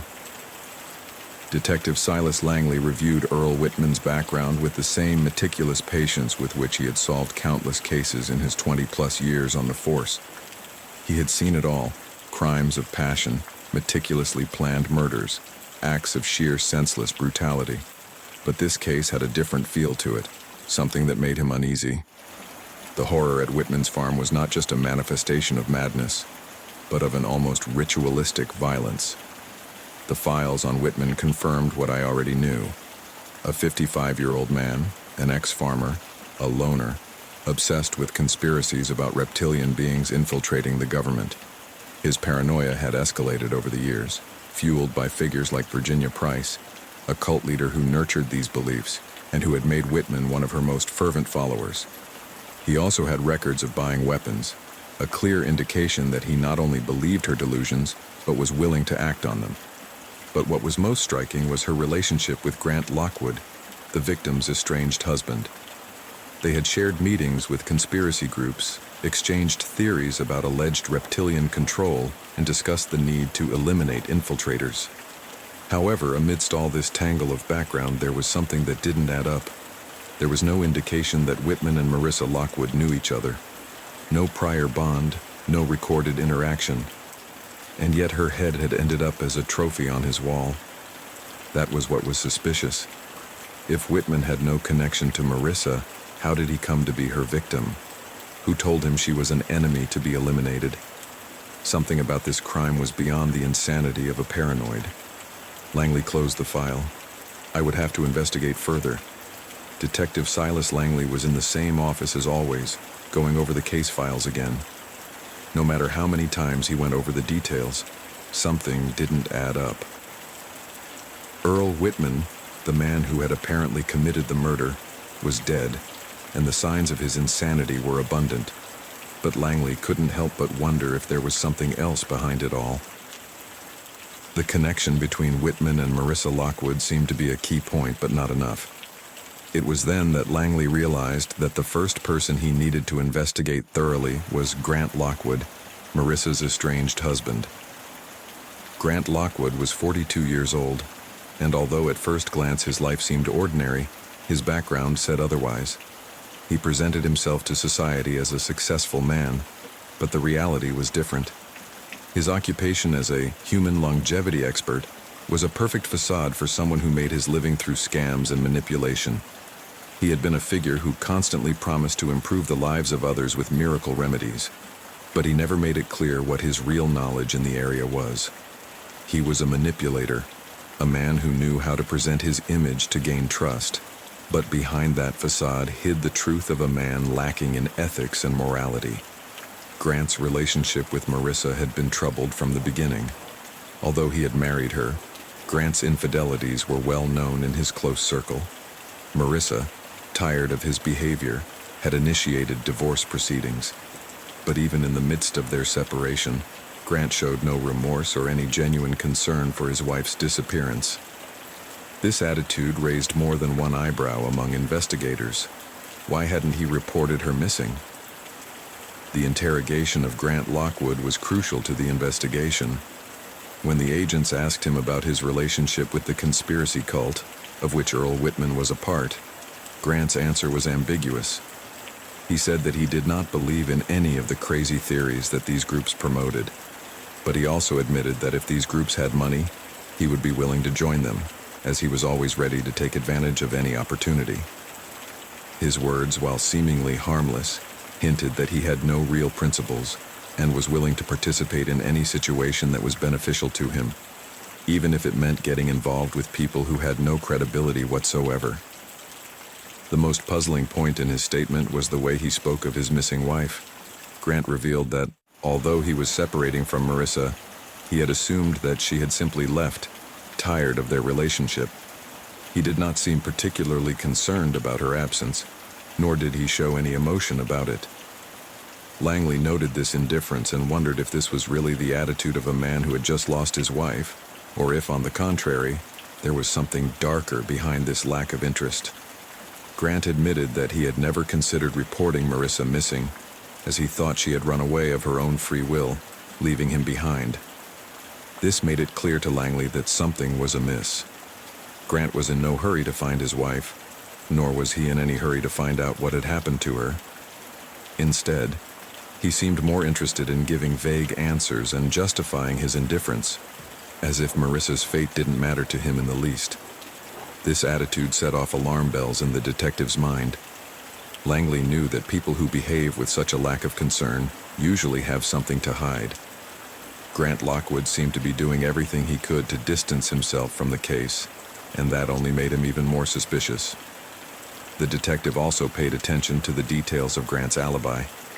According to him, during the days of Marissa's disappearance, he had been out of town, attending a seminar on longevity. Despite the apparent strength of his alibi, the coldness with which he spoke about his wife and the fact that he did not report her disappearance immediately were disturbing.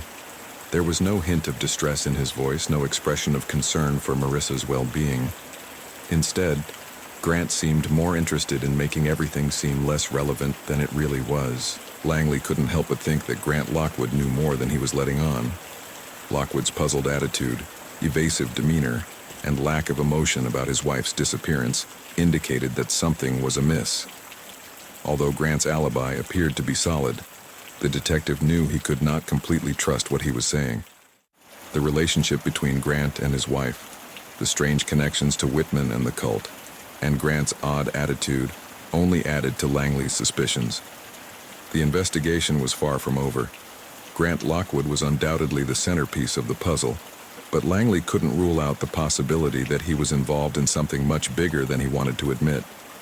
With every evasive answer and with every cool attitude Grant displayed, Detective Langley felt that the truth remained elusive, but he was closer than ever to uncovering it. The mystery of Marissa Lockwood's disappearance and her connection to Earl Whitman was about to take an unexpected turn.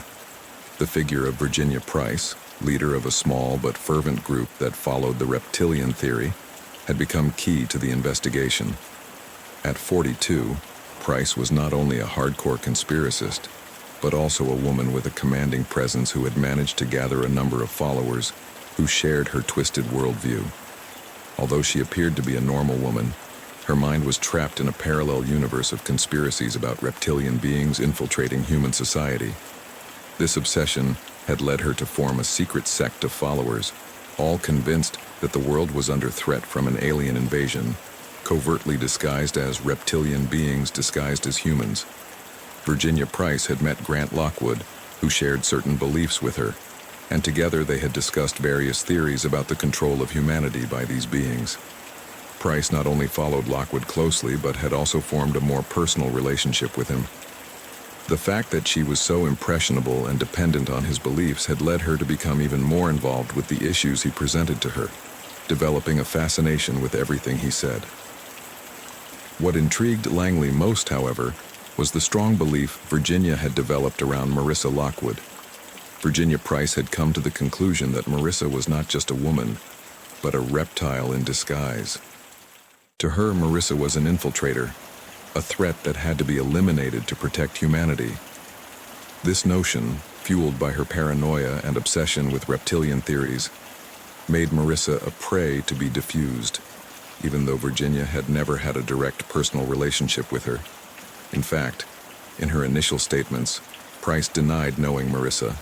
However, at her home, police found evidence to the contrary: drawings of reptilian humanoids and, most surprisingly, a photo of Marissa with her husband Grant Lockwood, an image that indicated Virginia had been aware of their relationship and probably watching Marissa closely.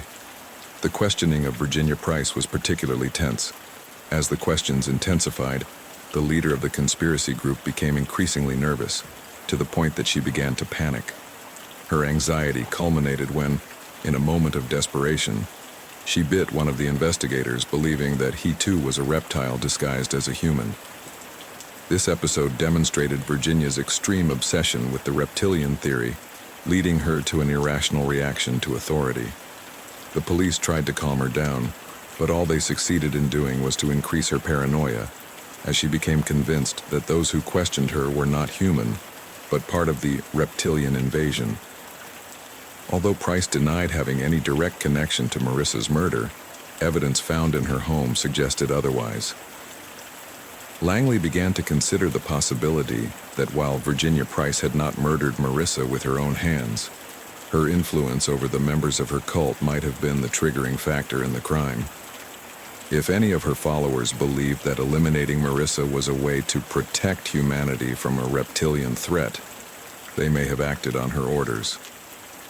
It was then that Langley came to an alarming conclusion. If Virginia Price really believed that someone was a reptilian infiltrator, it was likely that one of her followers, blinded by their faith in her, had carried out the murder. However, concrete evidence that could directly link her to the crime, beyond her paranoid theories, had yet to be found.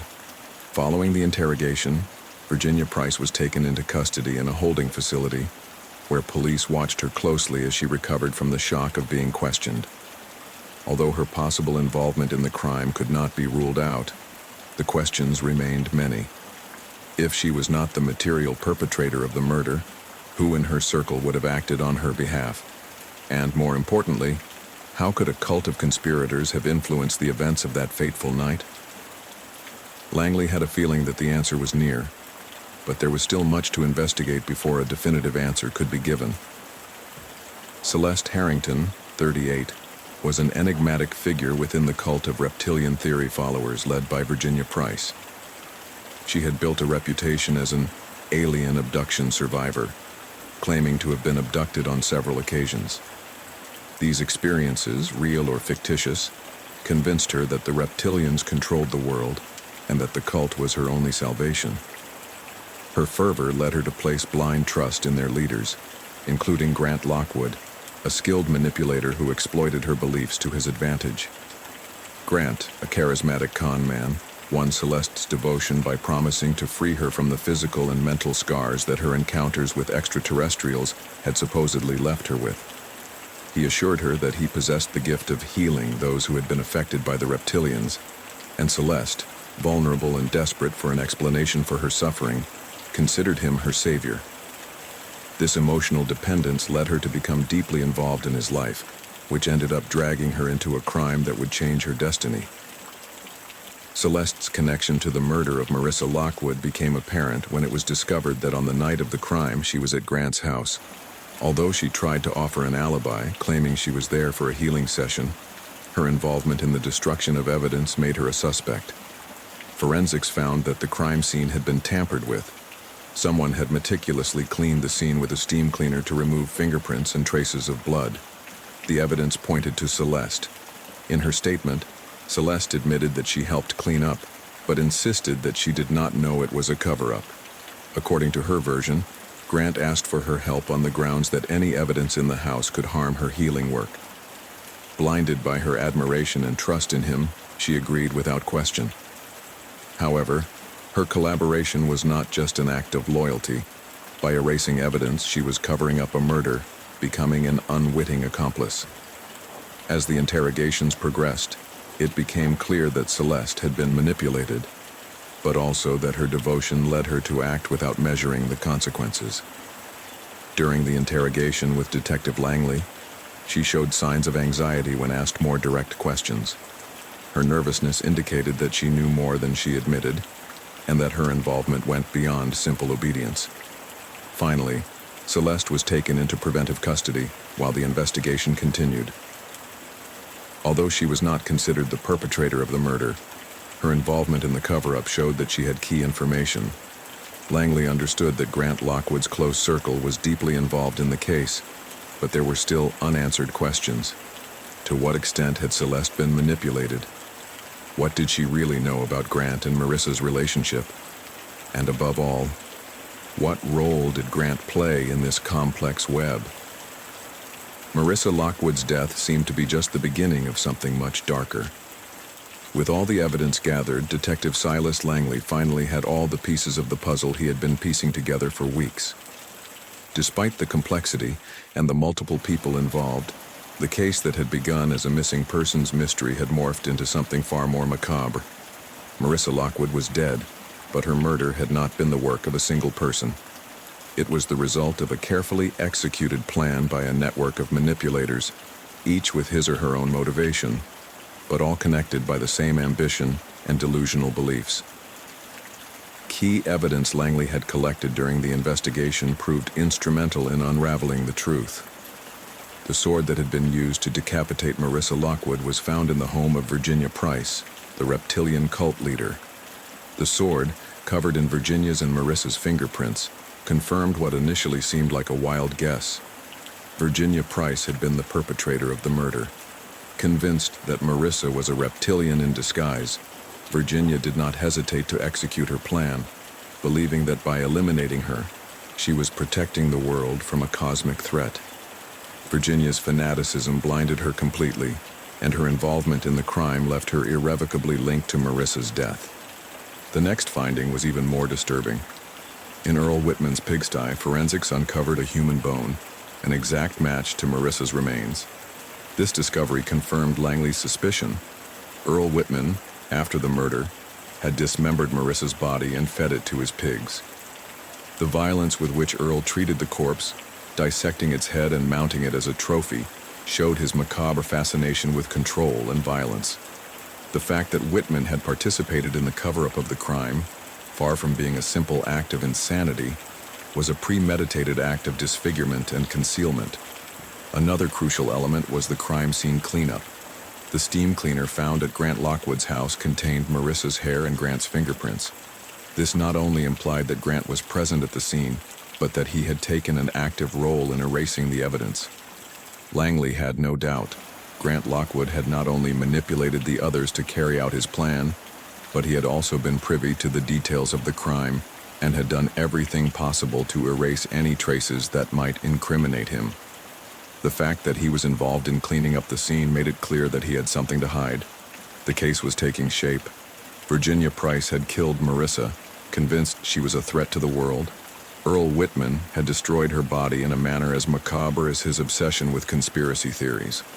Grant Lockwood had manipulated everyone to get what he wanted, his wife's inheritance, which would be his after her death. But most disturbing of all was how each of these individuals had fallen under the influence of the other, forming a web of conspiracies and manipulations that ultimately led to the murder. Finally, the involvement of Celeste Harrington, Grant's most loyal supporter, had been a key element in the cover-up of the crime. Celeste, manipulated by her blind belief in Grant's abilities to heal and free her from his reptilian control, helped erase the evidence, cleaning up the crime scene to protect Grant. Although Celeste had not killed Marissa, her involvement in the cover-up of the crime made her complicit in the destruction of crucial evidence. Langley presented his report with all the evidence gathered: the sword found in Virginia Price's house, the bone in Whitman's pigsty, the steam cleaner with Grant's fingerprints on it, and the direct involvement of each in the events surrounding Marissa Lockwood's murder. The conclusion was undeniable. Virginia Price had killed Marissa. Earl Whitman had destroyed her body.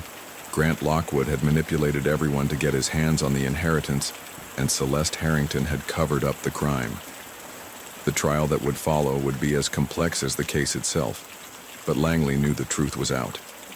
Manipulation, fanaticism, and greed had combined forces to bring about one of the strangest and most terrifying crimes he had investigated in his career. Case 6. The night was dark and fraught with mystery when Detective Alice Graham received a call that would change her course. The case that awaited her not only involved 2 violent deaths, but seemed to be woven by a web of secrets, contradictory clues, and a series of events that could not be ignored. In a city where appearances often hide uncomfortable truths, 2 murders with no apparent connection had just shed a disturbing light on the lives of 2 victims who shared much more than previously thought. The first of the crimes was the murder of Nathan Langford III, an influential man of good social standing, whose body was found in front of the apartment building of Elena Marchand, a woman who had been the accuser in a rape case that never went to court. Although all indications pointed to Elena as the prime suspect, something about the crime scene did not fit. The woman was covered in blood, close to the body, but she insisted that she had found Nathan's body and only tried to check for a pulse before panicking. However, details at the scene, including footprints that didn't match Elena's and a bandage with a specialized tread, suggested there was more to the story than met the eye. The second murder occurred on the other side of town, in a museum. Sylvia Monroe, a young woman in her 30s, was found dead on the stairs with a close-range gunshot wound to the chest. The strange thing about this case was that the projectile appeared to have gone through Sylvia, striking another person behind her, leaving evidence of blood from 2 people on the bullet. In her purse was found a receipt from a boutique specializing in shoes with soles that printed maps of the Chicago subway, a detail that at first glance did not seem relevant, but would later be connected to the other case, creating an atmosphere of mystery that no one expected. Although the 2 crimes seemed independent, detectives soon began to notice strange patterns and connections linking them. Traces of blood, shoe prints, and seemingly insignificant details on found objects were beginning to form a web of clues that pointed to something bigger than a single isolated murder. The Nathan Langford case and the murder of Sylvia Monroe became the talk of the town. But behind these crimes were dark secrets, unexpected connections, and a mystery that only Detective Graham seemed willing to unravel. As the pieces of the puzzle began to fit together, it became clear that the truth behind both crimes would be far from simple to uncover. The lives of the victims, the evidence found, and the movements of the suspects suggested that these 2 cases were not only related, but part of a larger and more dangerous story. The detective checked the victims' backgrounds meticulously.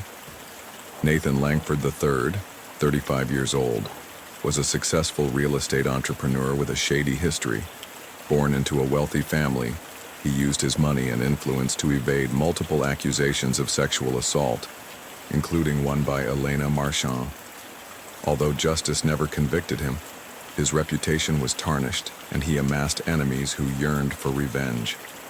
Sylvia Monroe, 31, a freelance journalist and sexual assault survivor, dedicated her career to investigating abuse cases where justice failed.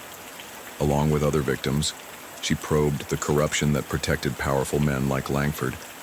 Her reporting threatened to reveal dangerous truths, putting her in the crosshairs of those who would do anything to silence her. Elena Marchand, a 33-year-old woman, found herself at the center of a nightmare that no one could have anticipated. As an artist and graphic designer, her life had always been surrounded by creativity and expression, but the last few months had thrown her into a painful whirlwind. Her accusation against Nathan Langford III, the influential real estate entrepreneur, had been a battle that society would not allow her to win. She had been raped by Nathan, but the case had never prospered in court. Despite the emotional scars and the humiliation of the failed complaint, Elena had not stopped fighting for justice. Or so it seemed.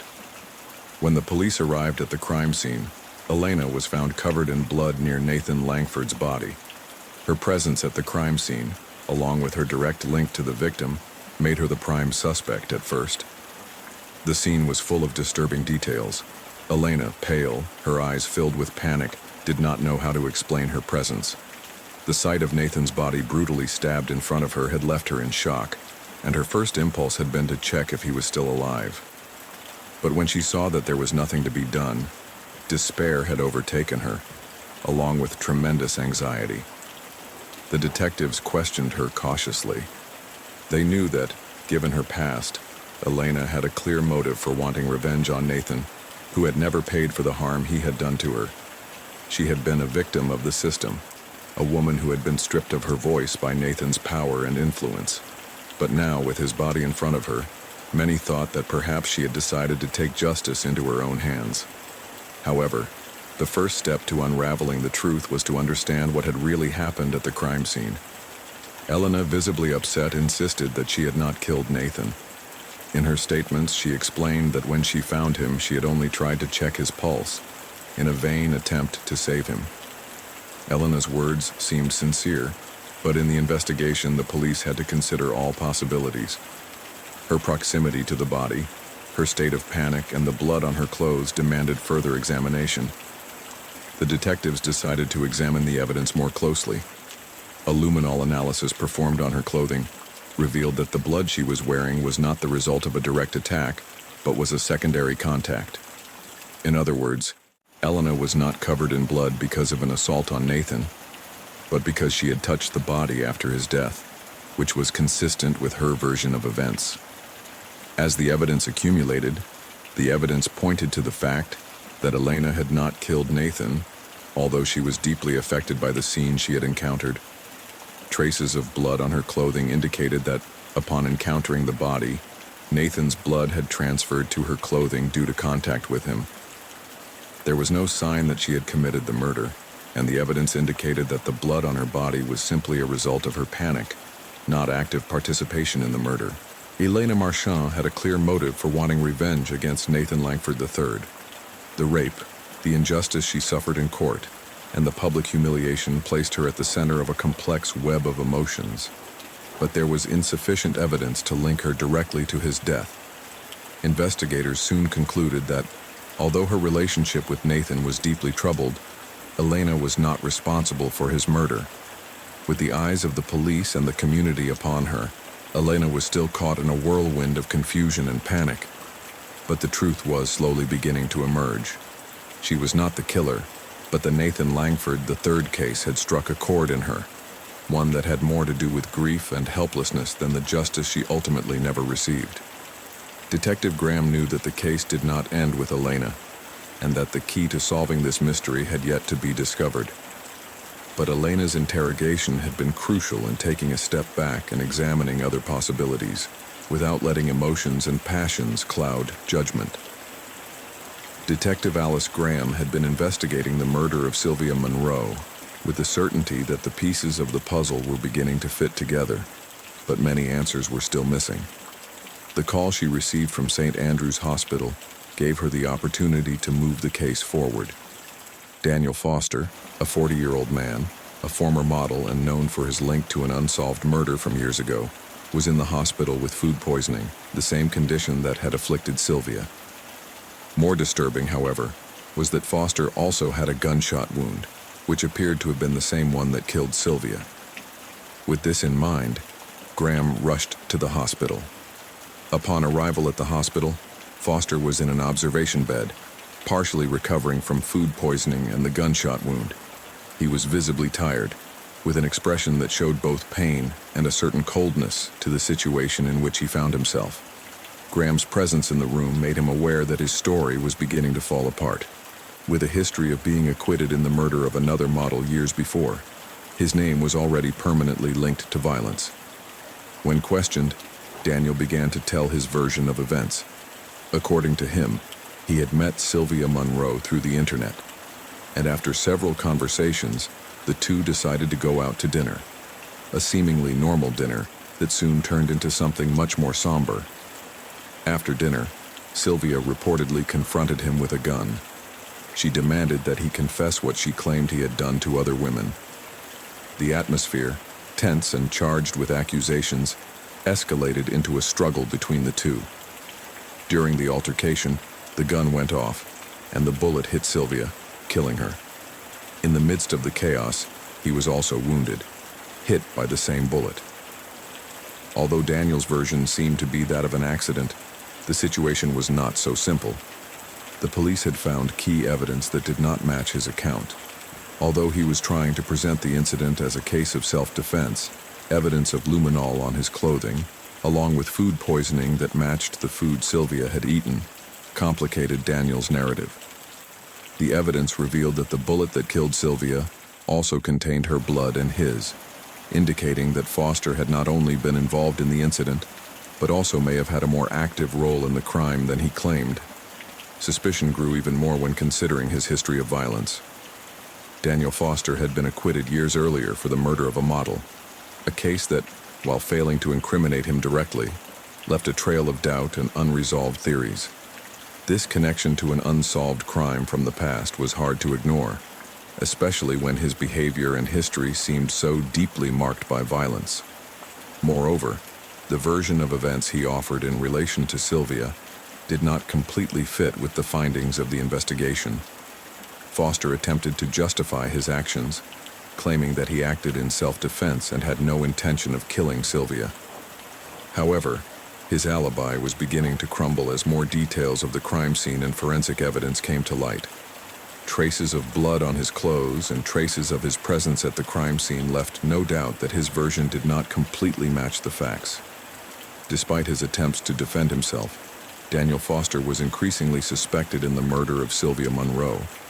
Although he claimed it had all been an accident, the evidence against him was irrefutable.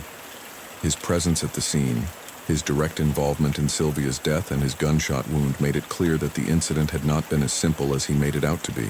However, the Sylvia Monroe case was not the only crime in which Daniel Foster was involved. The connection to the earlier murder of another model remained unsolved, and his involvement in that case weighed on him. Although he was acquitted, the fact that his links to violence were recurring could not be ignored. Graham's investigation had to dig even deeper into his past and his possible connections to other crimes, as Daniel Foster's story was far from being concluded. Although Sylvia's case seemed to be nearing a resolution, the mystery of the previous murder remained unanswered. Foster, although arrested for manslaughter, maintained his defense of self-defense, and his story still needed to be explored further. However, Detective Graham was determined to uncover the truth, and the Daniel Foster case, with its multiple layers of deception and violence, was becoming a centerpiece of a much larger and more complicated puzzle.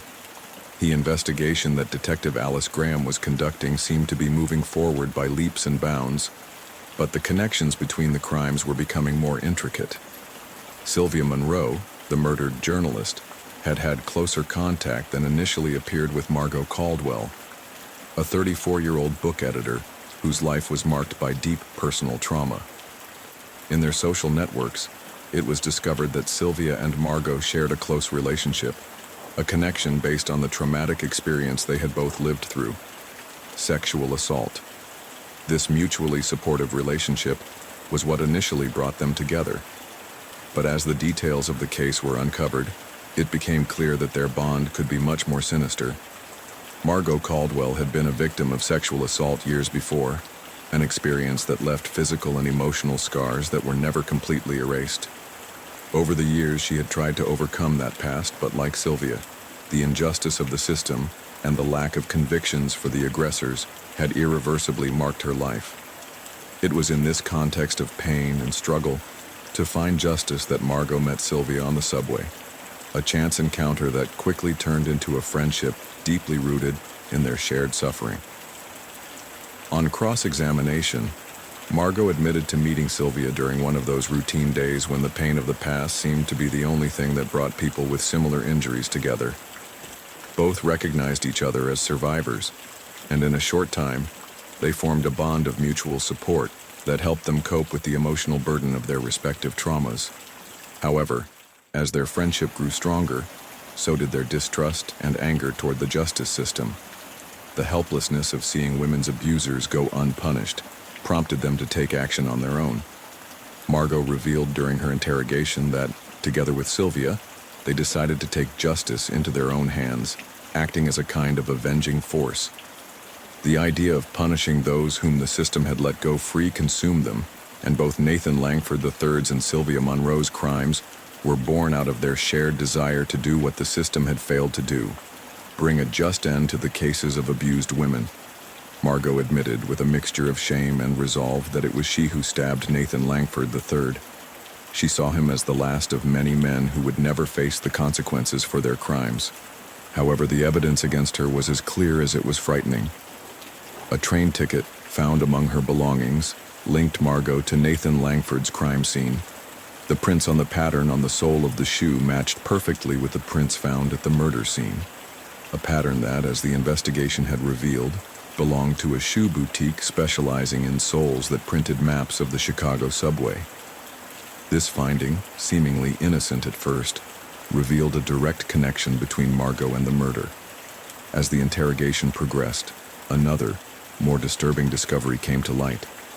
In Margot's apartment, police found a knife with traces of blood on it. DNA tests confirmed that the blood belonged to Nathan Langford III. The knife, clearly used to stab Nathan, was registered as one of the primary weapons in the crime. Margot, although she tried to justify herself, could not deny the evidence linking her directly to the murder.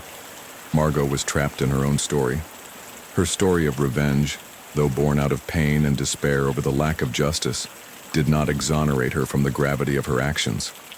Like Sylvia, Margot had been consumed by the need for justice of her own, but in her case, that justice became a crime. The rage she shared with Sylvia led her down a dark path, one where the line between justice and revenge became completely blurred. Detective Graham watched as Margot, despite the evidence against her, still tried to justify her actions, even though she knew the truth was already out in the open.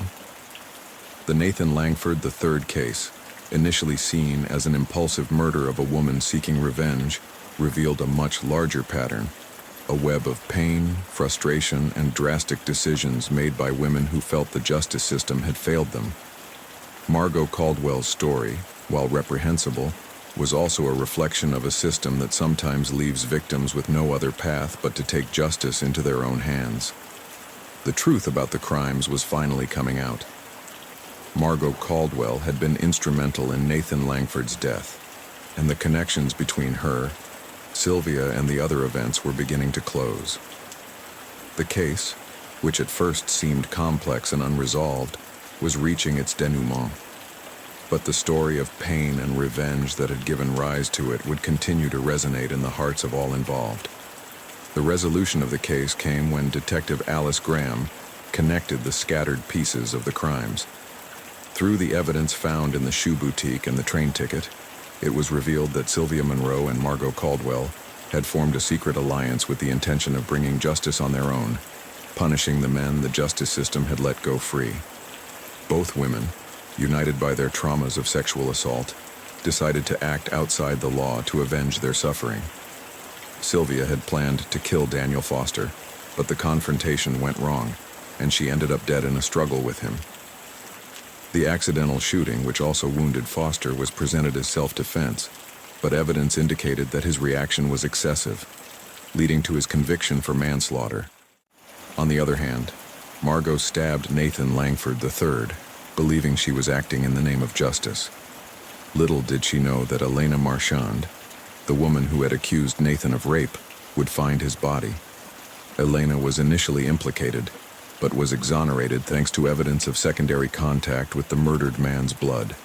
However, Margot was arrested for Langford's murder. Despite their apparent justification, Sylvia and Margot's determination to take justice into their own hands did not exonerate them from the consequences. Detective Graham, after arduous work, concluded that, although the victims and perpetrators shared deep pain, the price of revenge was ultimately a string of deaths, and justice, however belated, was to be administered by the system, not by the hands of those who had suffered.